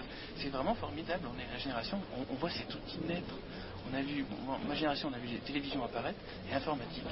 Et ceux qui vont arriver, tout ça va leur arriver tout cuit, ils n'auront même pas vu tout le trajet, tout le Far West que ça a été pour arriver jusque-là. Mais en plus, je crois que ça va développer d'autres imaginaires, d'autres capacités de communiquer que le téléphone ou la lettre papier ou la communication dans la vie réelle, face to face. Quoi. Là, sur l'ordinateur, on peut prendre d'autres personnages. On peut être une partie de soi. On peut être la partie de soi genre super sexy ou la partie de soi très... Pourquoi au hasard super sexy? Ou alors quand on est un homme on peut être une femme, quand on est une femme on peut être un homme, ou on peut être même... Ça peut être un lieu comme ça où on peut défouler beaucoup de tendances difficiles à vivre en société? Ah bah sûrement. Bernard Werber, vous le faites? Un lieu de fuite. Est-ce que vous le faites apparaître sous une identité Moi j'utilise surtout l'informatique depuis peu donc pour les petits villages justement où se retrouvent les gens qui veulent parler du livre, mais surtout pour les jeux. Parce que dans le jeu, déjà, on a, si vous jouez à Doom, vous avez un personnage qui a un flingue, mais qui est votre représentation. Ou si vous jouez à Warcraft, vous avez une armée qui est votre représentation. C'est des jeux de petits garçons, hein. Mais c'est quand même extrêmement défoulant. Mais moi, j'ai une vision de ces jeux comme des jeux où il y a toujours des gens qui donnent des coups de pied dans la figure des autres. Alors on voit bien le sens, c'est bien dessiné et tout, mais ça ne me donne pas tellement envie d'y aller, quoi. J'ai pas l'impression que ce soit des jeux neufs. Est-ce qu'il y a des jeux plus fins? Oui, il y en a, mais c'est moins défoulant. C'est vrai que c'est quand même bien de pouvoir mettre tout ce qu'on a de mauvais en nous dans le jeu. Comme ça, dans la société, on n'a plus à faire subir ça aux autres. Parce que c'est vrai qu'on n'est pas tous des anges, on a forcément un côté noir, et on peut l'exprimer dans le jeu. C'est-à-dire, dans le jeu, vous pouvez vous défouler complètement. Souvent, les jeux qu'on croit être des jeux de violence pure, en fait, ils demandent beaucoup d'intelligence, de stratégie, de navigation dans l'espace, d'amusement, de dire tiens, quelle arme je vais prendre maintenant. Attends, si je vais à droite, ah oui, c'est vrai, il y a le monstre qui est là, donc je vais me cacher un peu, attendre qu'il arrive, etc. C'est pas que la tuerie, quoi. Évidemment, le but c'est de tuer tous les monstres, mais souvent, c'est pas grave. Si on donnait des jeux informatiques à tous les soldats, peut-être que si on donnait des jeux informatiques à tous les soldats, peut-être qu'il y aurait, ça serait un moyen de Mais sortir de la toute façon, on gueule. ne pourra plus les envoyer parce que quand quelqu'un rentre dans un jeu informatique, il ne peut plus en sortir. Donc c'est le meilleur moyen d'arrêter les guerres. On leur colle des bons jeux qui les bloquent pendant quelques heures, quelques années. Les guerres sont simulées avec des jeux de simulation. Hein. Vous savez que cette émission, elle se prolonge en dehors de l'émission parce que bizarrement, on a 3 heures, c'est énorme, et on n'a absolument pas le temps de dire ce qu'on voudrait. C'est presque plus frustrant qu'1 heure. Et donc Chine, je rappelle que vous présentez, vous animez l'émission Cyberculture sur Canal+. Elle aura lieu quand La prochaine a lieu le 28 septembre, un samedi à 13h30 en clair, et c'est sur le Japon. Et ce sera toujours samedi 13h30 en clair? Le dernier samedi du mois. Oui. Voilà. Et que vous êtes en jeu, vous y connaissez très bien, vous allez me faire une petite liste recommandations jeux. Bah là, maintenant, tout de suite, elle ouvre des yeux en disant non, elle m'a pas prévenue. Et tout. Non, mais comme ça, quelques jeux à recommander à nos auditeurs, à ceux qui iront sur Minitel, parce qu'on est encore sur Minitel, YouTube. Vous avez un web. Mais Bernard, il faut vous parler de Civilisation. Bernard adore Civilisation, qui est le grand jeu. Qu'est-ce que c'est ça? Civilisation, c'est un jeu où vous fabriquez un monde et vous retrouvez Dieu d'un petit monde pendant tout le temps que vous bien jouez. Que vous aviez envie d'être Dieu. Oui, mais de ces mondes-là, ça me suffit. Mais c'est vrai que, bon, il disait qu'on peut arriver à défouler tout ce qu'on a de mauvais, mais la mégalomanie peut aussi passer dans le jeu. Et vous retrouvez à gérer un monde. Et ce qui est intéressant dans ces jeux, c'est qu'on peut tester, par exemple, le communisme, on peut tester l'aristocratie, et on s'aperçoit de ce que ça donne. On aurait pu éviter des catastrophes. Mais voilà. Et c'est pour ça que dans la Révolution des fourmis, j'ai imaginé un jeu encore plus évolué que Civilisation, qui s'appelle Évolution, dans lequel les gens peuvent fabriquer un monde artificiel autonome, c'est-à-dire où les gens qui vivent dans ce monde artificiel peuvent tout tester, et surtout en leur libre arbitre. Moi je considère un peu que si on a un Dieu, en fait notre problème c'est qu'il nous fout la paix, il nous fait confiance, c'est notre problème. Et il nous laisse faire des bêtises. Et je me suis dit pourquoi ne pas faire un jeu pareil où le joueur observe le monde qu'il a fabriqué mais intervient très peu dans ce monde. J'ai de temps en temps un petit miracle par-ci par-là pour rappeler qu'il y a un Dieu dans ce bordel virtuel. Vous avez droit à un certain nombre de miracles dans votre jeu. Voilà, mais très peu. Mais il n'existe pas ce jeu. Non, mais je l'appelle de tous mes voeux. Il aura beaucoup de succès sûrement. Peut-être avec Canal+.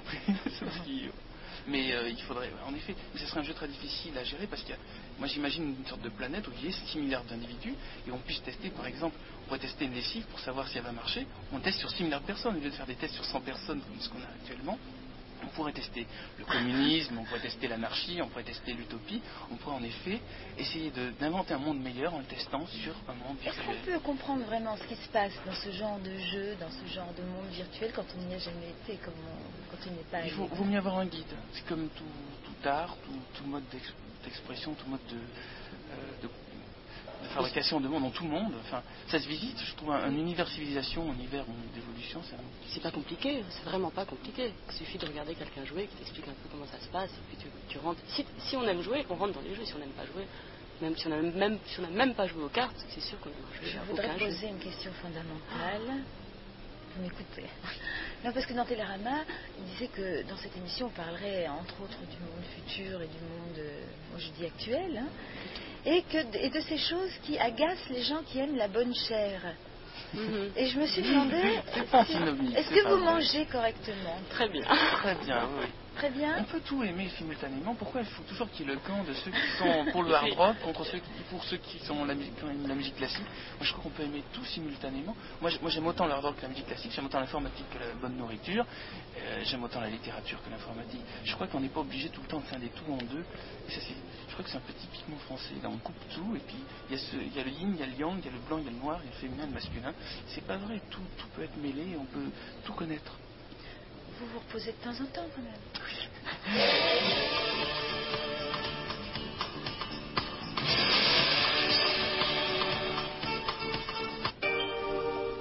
Victoire de l'Allemand Michael Schumacher devant Jean... Salut, vous invitez. Normalement, le dernier livre est une bombe qui est faite pour changer la société. Voilà. Je suis contente que vous disiez ça en toute modestie. 171e dimanche avant l'an 2000, quand ferons-nous? Là est la question. Enfin, l'une des questions. Mais d'abord, je dois vous dévoiler une histoire des plus sérieuses.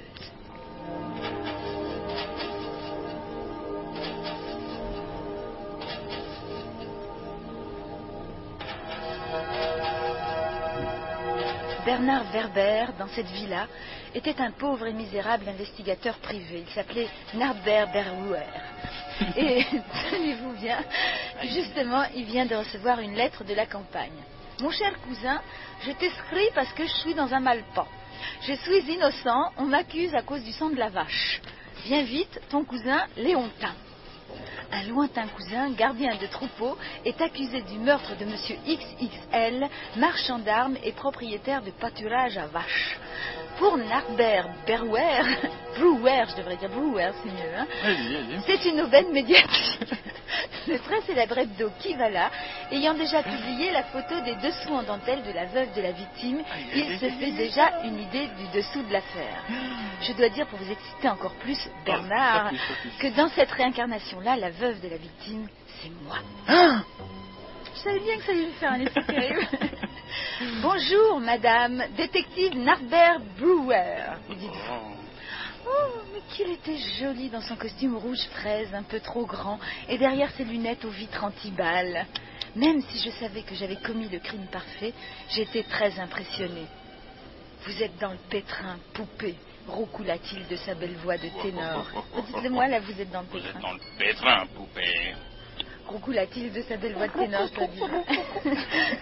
Norbert Brewer sortit de sa poche une boîte en ivoire et prisa quelques fourmis rouges. Je sus que j'étais piégée. Alors là, tout ce qui est en italique, vous allez le lire. En bas. C'est clair. C'est là? Oui. C'est clair. Vous avez prélevé du sang de la vache de Léontin. Vous l'avez introduit... Ah non, il n'est pas paysan. Non, vous êtes détective, Brewer. C'est clair. Vous avez prélevé du sang de la vache de Léontin.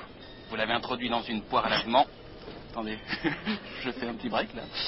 Vous vous êtes dessiné une plaie sur la gorge et vous avez ouvert la porte du bureau de votre mari en criant « Les intégristes, les intégristes !» En même temps, vous avez manié votre poire pour faire gicler le sang. Votre mari était terrorisé. Quelle intelligence étincelante. C'était exactement ce que j'avais fait. Norbert Brewer me fixa à travers ses lunettes scintillantes, mais il n'avait pas de preuves. Vous seul, me dit-il, vous seul saviez que votre mari avait des problèmes cardiaques et qu'il en mourrait. Et je sais que de moi tu médis l'an passé. Alors je me mouchai énergiquement pour apitoyer Norbert Brewer. Il s'approcha de moi à quelques millimètres. Je sentis son parfum viril. Il fait les bruits, il est génial. Hein, vous devriez faire de la radio, Brewer. Oh, trop difficile. Heureusement, Brewer n'aimait pas les marchands d'armes. Alors il m'a fait signer des aveux complets. Et puis il m'a laissé une semaine pour vendre ce que j'avais et partir m'installer aux Bahamas. Léontin a été acquitté. Et vous savez où Brewer est allé passer ses vacances? À votre avis? Je sais pas. Vous n'avez pas écouté mon histoire? Aux Bahamas. C'est bête. C'est encore 1 heure avec Bernard Werber. Je faisais le bruit de la mer quand même. Les Bahamas avec Werber, je trouvais ça agréable au début. Mais vraiment, la nuit maintenant, il me lit des passages de son livre, des histoires troubles. On y parle de révolution sans violence et tout le monde s'entretue. Moi, je suis en roue libre avec Werber, vous aussi, mais j'ai la sensation que nous prenons des risques. Enfin... Je fais encore les vagues. Finalement, des virus exotiques dans un jeu télé. Et il y avait une application pratique, je dirais, du droit qui était plus sympa, qui était de... tout simplement, qui était les polars, quoi. Donc j'ai monté une troupe de théâtre qui s'appelait le STAC, Satirique Théâtre Atroce et Cynique, et je m'inspirais en effet de pièces d'Hitchcock pour faire des pièces.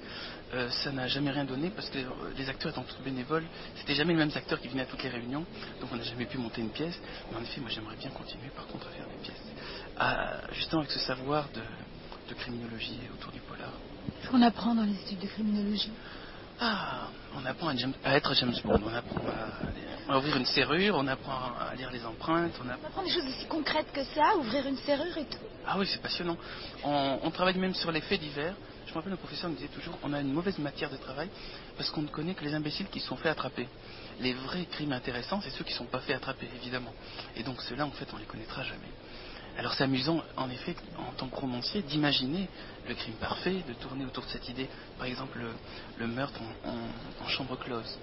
Alors ça, c'est dans Le Jour des fourmis, j'avais essayé de faire ça, c'est-à-dire une pièce entièrement fermée de l'intérieur, il y a un crime, comment a-t-il pu se produire? Ça, c'est un jeu d'esprit. C'est Edgar Allan Poe qui avait plus ou moins lancé ça, et quand j'ai vu ça, je me suis dit qu'un roman, c'est avant tout une énigme à résoudre. Et il faut, le premier jeu, c'est de trouver une fin auquel le lecteur n'a jamais pensé. C'est pour ça que je commence par écrire la fin, et après j'écris le début. Comment ça, vous commencez par écrire la fin? J'irai dans l'ordre. 1, je trouve l'idée. 2, je trouve la fin inattendue. 3, je trouve le milieu. Et 4, je commence à remplir. C'est toute la journée? 4h30 tous les matins depuis l'âge de 16 ans. Vous savez, écrire c'est un métier. On l'oublie souvent parce que tout le monde écrit maintenant, alors on ne sait plus très bien qui fait quoi. Mais c'est un métier, et si on ne fait pas 4h30 tous les matins, c'est comme un muscle qui s'entretient, ça se détend. Je fais 4h30 tous les matins, et tous les jours, de 6 à 7, j'écris une nouvelle avec un début, un milieu, une fin surprenante. Toujours pour entretenir l'imagination et écrire de plus en plus vite. Et c'est pas seulement de plus en plus vite, mais foncer tout de suite à l'essentiel. Et ne pas me perdre dans les détails inintéressants. Tout de suite prendre les gens. Puis même j'ai travaillé aussi sur l'hypnose. Il me semble que l'un des moyens justement de captiver le lecteur, c'est d'utiliser des techniques d'hypnose qui font qu'on est peu à peu entraîné dans un chemin et qu'on ne peut plus faire demi-tour. Et ça c'est l'idéal du roman. Vous pouvez me raconter une histoire drôle? J'adore vos histoires drôles. Comme ça? Oh, si, comme ça. Je peux vous donner des pistes autrement. C'est un alpiniste qui glisse, qui tombe dans une falaise, ça commence bien, enfin, qui tombe dans une faille, et il tient plus que par 2 doigts. Et à ce moment-là, il crie au secours, puis il y a un doigt qui tombe, il tient plus que par un doigt, puis au secours, je vais tomber, au secours, y a-t-il personne pour me venir en aide? À ce moment-là, il y a une immense voix qui dit si, c'est moi, c'est Dieu, si tu crois en moi, tu seras sauvé. À ce moment-là, l'alpiniste réfléchit, puis il dit il n'y a personne d'autre. Je crois que le thé est en train de bouillir là. On l'entend? Est-ce qu'on l'entend là? Je vois signe, Michel Bedos me dit oui, on l'entend, on n'a pas fait tout ça pour rire. C'est quoi, à la menthe avec des petites... à la menthe? Oui, vous avez amené du thé coréen aussi? Non? Non, c'est du thé de Chine. Très bien. Ah, on a oublié la menthe. Un disque... Ah non, Hitchcock et puis un disque encore, hein? Beaucoup de mes films est fait pour les enfants parce que qu'est-ce que c'est la différence entre ces causes et les histoires de Grimm? Terrible, parce que dans le film, est-ce que Hansel et Gretel, les 2 enfants mettaient la vieille dame dans une film? Qu'est-ce que c'est la différence?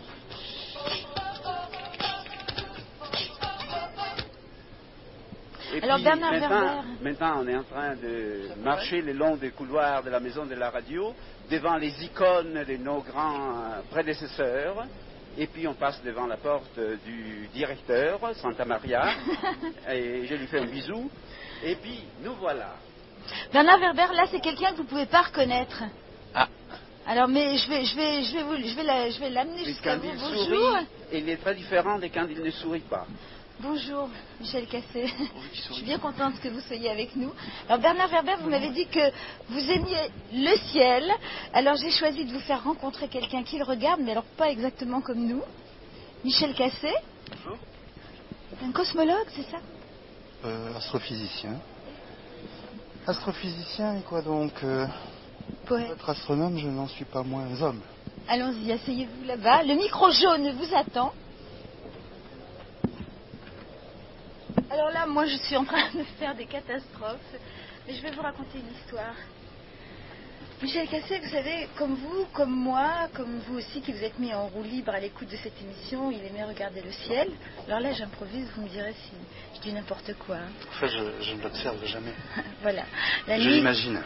La nuit, nous, quand nous plantons nos yeux dans les cieux, nous voyons les étoiles et pêle-mêle, on ressent de l'admiration, la conscience de notre petitesse et la nostalgie de je sais pas quoi. Michel Casset, lui, s'intéresse à la cosmologie. Il a regardé plus profond dans le ciel, il a vu le vide. Et il accomplit une sorte de miracle. La précision scientifique, l'émotion du poète, le regard de l'enfant ont fusionné pour tenter de comprendre celle qui ne se soucie pas de ses enfants, la matière. Du vide et de la création, aux éditions Odile Jacob, c'est un regard sur l'amour impossible entre l'homme et l'univers, le sourire d'un enfant qui aime et qui n'est pas aimé. J'ai l'impression d'être très indiscrète en disant ça, à propos du livre que j'ai lu. Non, vous l'avez bien senti. Est-ce que je me trompe? Est-ce que vous avez cette espèce de détresse ou d'angoisse? Je suis incarcéré dans l'univers. Alors là, vous parlez de cette découverte qui serait que en fait le vide ne serait pas du vide. Non, le vide est une agence de communication et une banque. C'est-à-dire? C'est-à-dire que du vide émergent des particules que l'on dit virtuelles, mais elles sont aussi réelles que les autres, à la différence qu'elles sont éphémères. Et ces particules, qu'on ne voit pas, relient les particules de la matière, les protons, les neutrons, enfin, toute cette cohorte d'êtres microscopiques qui nous composent. Et ce que nous avons appris après moult pérégrinations, c'est que le vide relie. Ce qu'on appelle vide, en fait, pour la physique, c'est une apparence d'absence, mais ça n'est qu'une apparence. En fait, on ne peut pas l'identifier au néant. Il est comme s'il n'était pas. Et donc, il ne faut pas confondre l'absence d'évidence avec l'évidence de l'absence. Alors Bernard Werber, vous m'avez dit, moi j'aime regarder le ciel. Oui. C'est ce ciel-là que vous regardez? Oui, ce que j'aimais chez ces astrophysiciens, c'est que c'est parmi les rares scientifiques qui sont très tolérants, c'est-à-dire que même quand ils ne sont pas d'accord, ils ne se disputent pas, parce que justement, ils n'ont pas de... Vu qu'il n'y a pas d'expérimentation en fait possible, il faudrait qu'ils soient des géants immenses qui jouent avec les galaxies, c'est pas encore possible. Donc c'est un métier de rêveur. Et du coup, ils peuvent imaginer tout, et justement, c'est l'une des rares sciences qui n'a pas de d'œillère. Et c'est ça qui est fantastique. Enfin, oui, sinon, oui, j'aime bien regarder. C'est pas que j'aime bien, c'est que j'ai fait l'astronomie aussi, et j'observais les taches solaires. Et ce qui m'intéressait en taches solaires, c'était le lien entre l'agressivité des hommes et la surcharge de taches solaires. C'était une hypothèse de l'époque. Et j'essayais de voir dans mon entourage, parce que les gens étaient plus nerveux quand il y avait beaucoup de taches solaires. Et vu que j'avais la possibilité de les observer en permanence, je ne peux toujours pas vous répondre. En science, en fait, on est sûr de rien. Mais ça me semblait une des manières de regarder le ciel qui pouvait nous aider à mieux comprendre. Vous le regardez aussi de cette façon, Michel Casset? Non. Pas du tout. C'est fini. Vous ne regardez plus les étoiles? Alors, en fait, je ne les ai jamais observées. Je suis une sorte de rêveur subventionné par l'État. Je calcule mon rêve d'étoiles. C'est-à-dire que certains font des modèles de toilettes ou des prototypes de voitures. Moi, je fais des étoiles. Des étoiles en chiffres, enfin des étoiles qui recouvrent toutes les étoiles dans toutes les profondeurs de leur être et dans leur devenir. Si vous voulez, celui qui regarde les étoiles ne voit que la peau lumineuse de l'objet et ne voit jamais le cœur.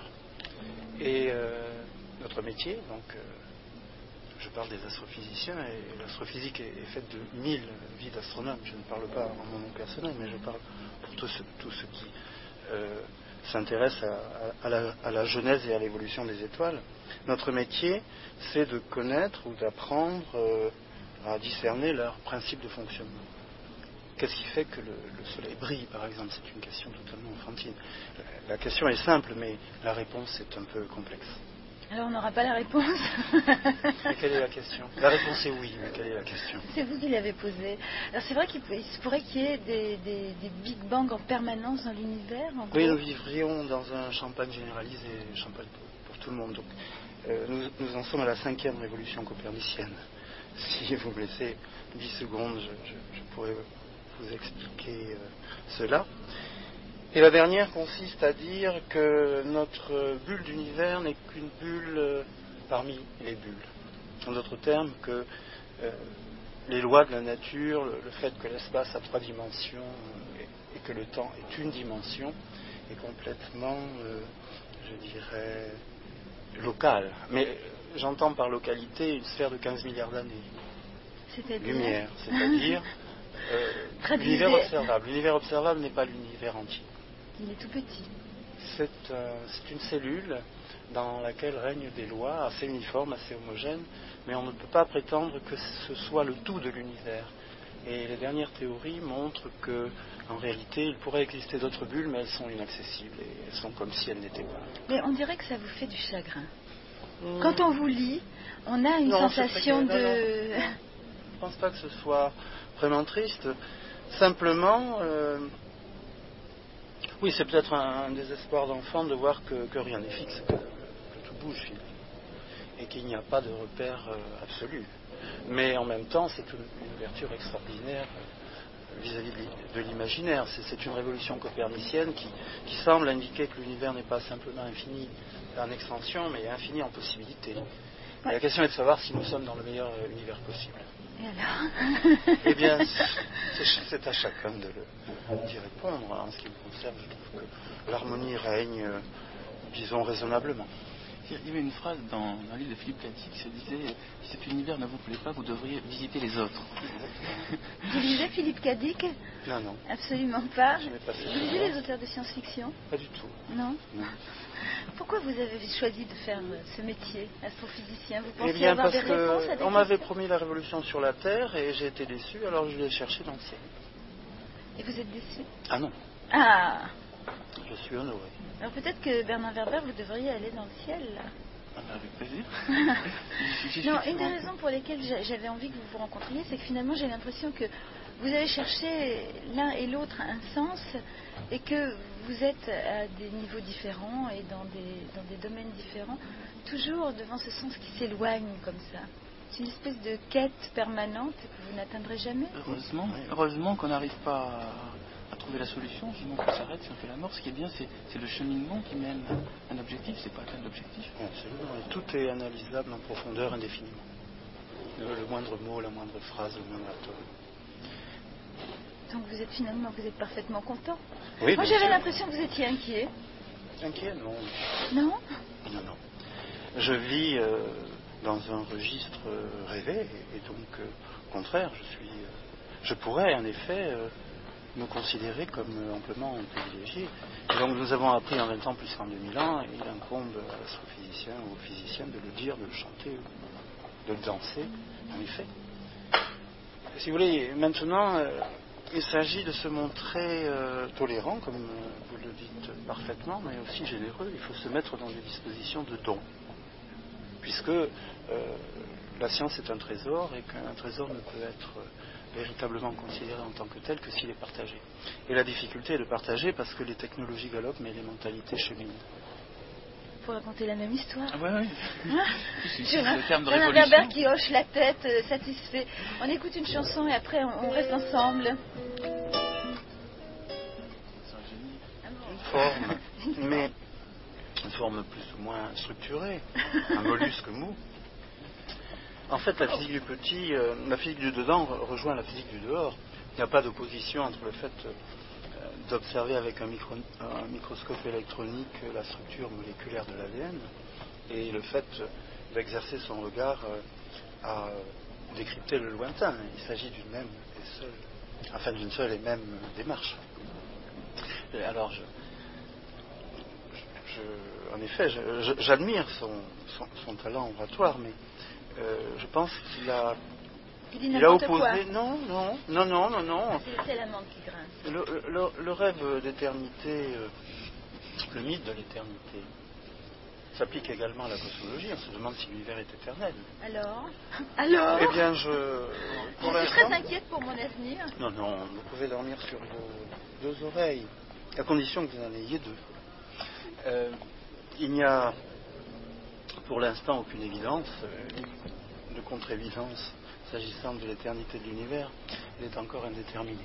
Moi je me demande toujours ce qu'on cherche quand on est dans des recherches et des réflexions qui sont sur des sujets aussi j'allais dire, peu quotidien. Mais on cherche la réalité, on cherche vraiment le fondement même des choses, la nature intime des choses, l'émouvante intimité de la matière. J'ai entendu une jolie phrase à propos de la réalité, la réalité, c'est ce qui, lorsqu'on cesse d'y croire, continue d'exister. Ça vous va? Je me demande si elle existe. La phrase? Non, la réalité. C'est une convention. Et on pourrait penser que la réalité, c'est ce qui résiste, mais je connais une réalité qui ne résiste pas. C'est-à-dire? Il existe... Moi, j'essaye de vous comprendre, j'ai beaucoup de mal parfois, vous savez. Oui, mais bien heureusement. Comment ça, bien heureusement? Mais tout simplement parce que c'est pas en mettant un éclairage dans les yeux d'un astrophysicien quelconque, comme s'il était interrogé, qu'on peut en quelques minutes aborder ces problèmes.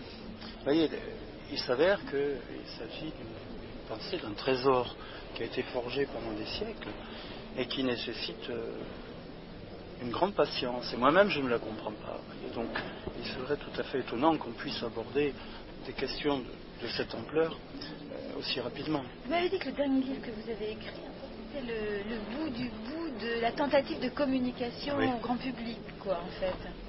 Non, je crois que j'ai péché par ambition.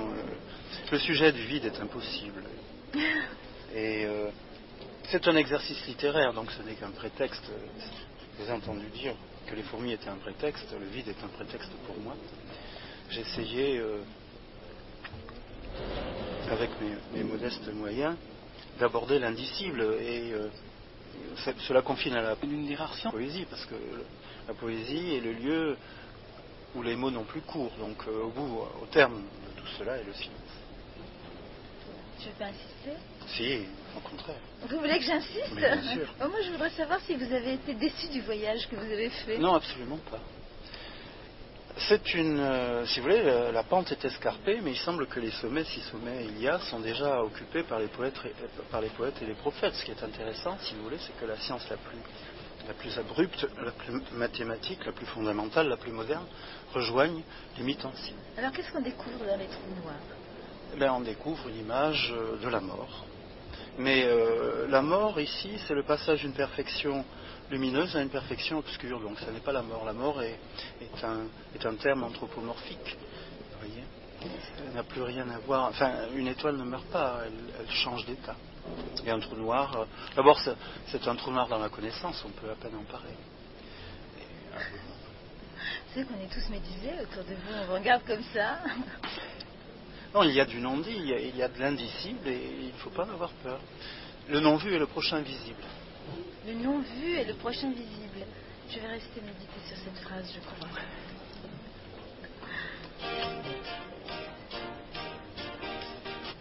Je crois qu'on a intérêt à se vider complètement de tout savoir, de toute intelligence, d'être vide.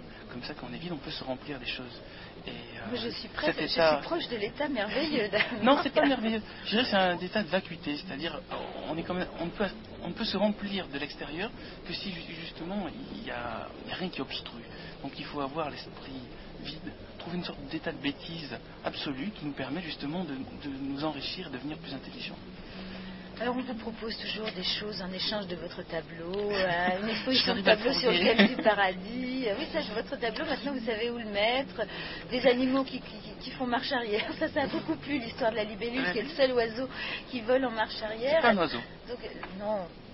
Le seul insecte qui vole en... Écoutez, c'est normal, ça fait 3 heures, maintenant je bois du champagne, de l'alcool, à la fin, au bout de 3 heures, je dis n'importe quoi. On veut savoir si vous avez des animaux, si vous aimez danser, chanter, rire, le théâtre, le cinéma, et être un peu fou. Oui. Il paraît que vous n'en avez pas l'air. J'ai pas l'air fou. Oui, c'est entendu, là, il y a quelqu'un qui l'a dit, je vous donnerai son nom, son numéro de téléphone. Hein. Théodule, il s'appelle. Je ne souhaite pas avoir l'air fou, comment dire. Je souhaite être moi sans faire d'effort, quoi. Alors, il paraît qu'il faut que je vous lise un communiqué. C'est maintenant que je vais lire le communiqué? Non, c'est beaucoup trop tôt pour lire le communiqué. Bon, ah oui, je ne sais pas. C'est une question fondamentale. Et qu'est-ce qui apporte le petit déjeuner au lit de l'autre, ici, autour de cette table? Personne. On vous apporte toujours votre petit déjeuner au lit. J'ai honte. Oui, je n'ai que des égoïstes avec moi. Comment vous avez arrêté le petit déjeuner au lit? Jamais vous faites ça un week-end? Au lit, non. je vais au café, au moins on est en contact avec tout le monde. Alors, parce que sinon, c'est un boulot trop solitaire quand on écrit, on reste enfermé dans une pièce. Au moins qu'on sorte le matin pour aller au café pour déjeuner. Donc maintenant, une question sérieuse. Hein. En imaginant que pour une fois, les auditeurs qui vous écoutent et vous entendent, qu'est-ce que vous allez leur dire? Je vais faire un tour de table. Les autres ont le droit de commencer à réfléchir. Ils ne veulent pas commencer à définir. Je réfléchis à ma réponse. Non, c'est lâche. Donc, ils m'écoutent. Eh ben, je reviendrai à l'exergue de mon livre. 1 + 1 = 3. Du moins, je l'espère de tout mon cœur. C'est-à-dire qu'ensemble, on est plus fort que seul et qu'on est capable de créer un système de société où l'addition des talents de chacun est plus forte que la simple somme des talents. C'est-à-dire qu'on peut s'entraider. C'est cette idée-là. Et ensuite, il y a une autre notion intéressante dans 1 + 1 = 3. Il ne faut pas croire que la science est quelque chose de dur, solide, qui sait quelque chose. Je pense que tout ce qu'on découvre à la scientifique en 1996 va s'avérer faux dans 50 ans. Et c'est très bien. Il faut tout le temps renouveler notre savoir et ne pas se figer. Donc même une notion comme 1 + 1 = 2 pourra être probablement un jour remis en question, comme on remet en question actuellement le fait que le Big Bang est à l'origine de l'univers, comme on remet en question toutes les certitudes qu'on avait. Il y a une jolie phrase que j'ai entendue, c'est ce qui est scientifique est réfutable et ce qui est irrationnel est irréfutable. Et c'est vrai que par exemple une phrase comme si on dit la Terre est ronde, ben c'est réfutable, la Terre n'est pas ronde, elle est ovale, patatoïde en fait. Et même si on dit la lumière va droit, c'est réfutable. Même si c'est scientifiquement ça a l'air exact, il suffit de mettre une lampe de poche dans de l'eau et de remuer, et le trajet de la lumière n'est pas droit. Par contre si vous dites dans un château il y a des fantômes, ça c'est irréfutable parce qu'on ne pourra jamais prouver qu'il n'y a pas de fantômes dans ce château. Donc il faut avoir cette modestie de la science, il ne faut pas croire que les scientifiques vont nous sauver, il ne faut pas croire qu'il y a un savoir figé. Heureusement, il y a un renouvellement permanent des générations et des idées, tout le temps des jeunes, je dirais, où il y a tout le temps des gens qui ont suffisamment d'imagination pour contredire leurs parents ou leurs aînés, et c'est ça qui fait que notre société est vivante, c'est ça qu'il faut entretenir, c'est ce que j'appelle la révolution des fourmis, c'est-à-dire une révolution sans violence, juste des idées qui montrent que les idées précédentes étaient obsolètes. Je savais qu'il était tenté d'avoir un message. Michel Casset? Oui, moi je voudrais rebondir sur votre algèbre. 2 est seul, donc 2 et 1, s'il est seul. Donc 1 et 1 = 4. Ah oui. Ça ne nous simplifie pas la vie, je me disais aussi. Si 1 égale 3, donc 2 et 2, oui. Bon, quelqu'un d'entre vous a encore un message déterminant? Les auditeurs vous écoutent vraiment? Moins de câbles? Bonne fin de journée. Bon, moi je dirais aux gens, calmez-vous, asseyez-vous, regardez vers le bas pour regarder les fourmis, regardez vers le haut pour voir les étoiles et arrêtez de courir parce que vous allez finir par vous retrouver derrière vous et vous serez bien avancé à ce moment-là. Mais vous courez aussi. Les autres me poussent. Anne-Marie Tognolot. Je peux renchérir sur la chose, hein, et puis boucler peut-être avec ce que disait Bernard, apprendre à être complémentaires les uns les autres et pas forcément vivre dans un système de dominance comme on l'a peut-être entendu à un certain moment. Alors, vous croyez que les gens vous ont vraiment entendu? Non, parce que la question c'est de savoir si cette émission est vraiment utile ou totalement inutile. Indispensable. Vous savez qu'il reste quelques minutes pour terminer ce gâteau. C'est un monsieur Léveillé qui l'a fait, c'est un pâtissier qui l'a fait exprès pour vous en forme de fourmi. J'ai un grand couteau, je ne sais plus où je l'ai mis pour le découper. Après, je souhaiterais que ça s'arrête sur les fourmis parce que là, ma trilogie est complète et je vais écrire des livres qui parlent plus de fourmis. Vous ne parlerez je vais plus essayer de me débarrasser de cette image qui est très forte et qui est très intéressante. Les fourmis sont vraiment, je pense, les maîtres du monde. Mais parlons d'autre chose. Mais oui, mais l'univers est tellement vaste, il y a tellement de sujets passionnants et je vais essayer en effet de m'ouvrir, les humains déjà, et je vais essayer de m'ouvrir sur des tas d'autres sujets dans mes prochains livres. C'est très bien. Ils seront aussi 560 pages, 530 pages, 672 pages. En France, chaque fois j'étais agrandi, mais... Bon, allez, c'est l'heure. C'est Michel Bedos qui a réalisé l'émission. Aux manettes, c'était Philippe Duclos et...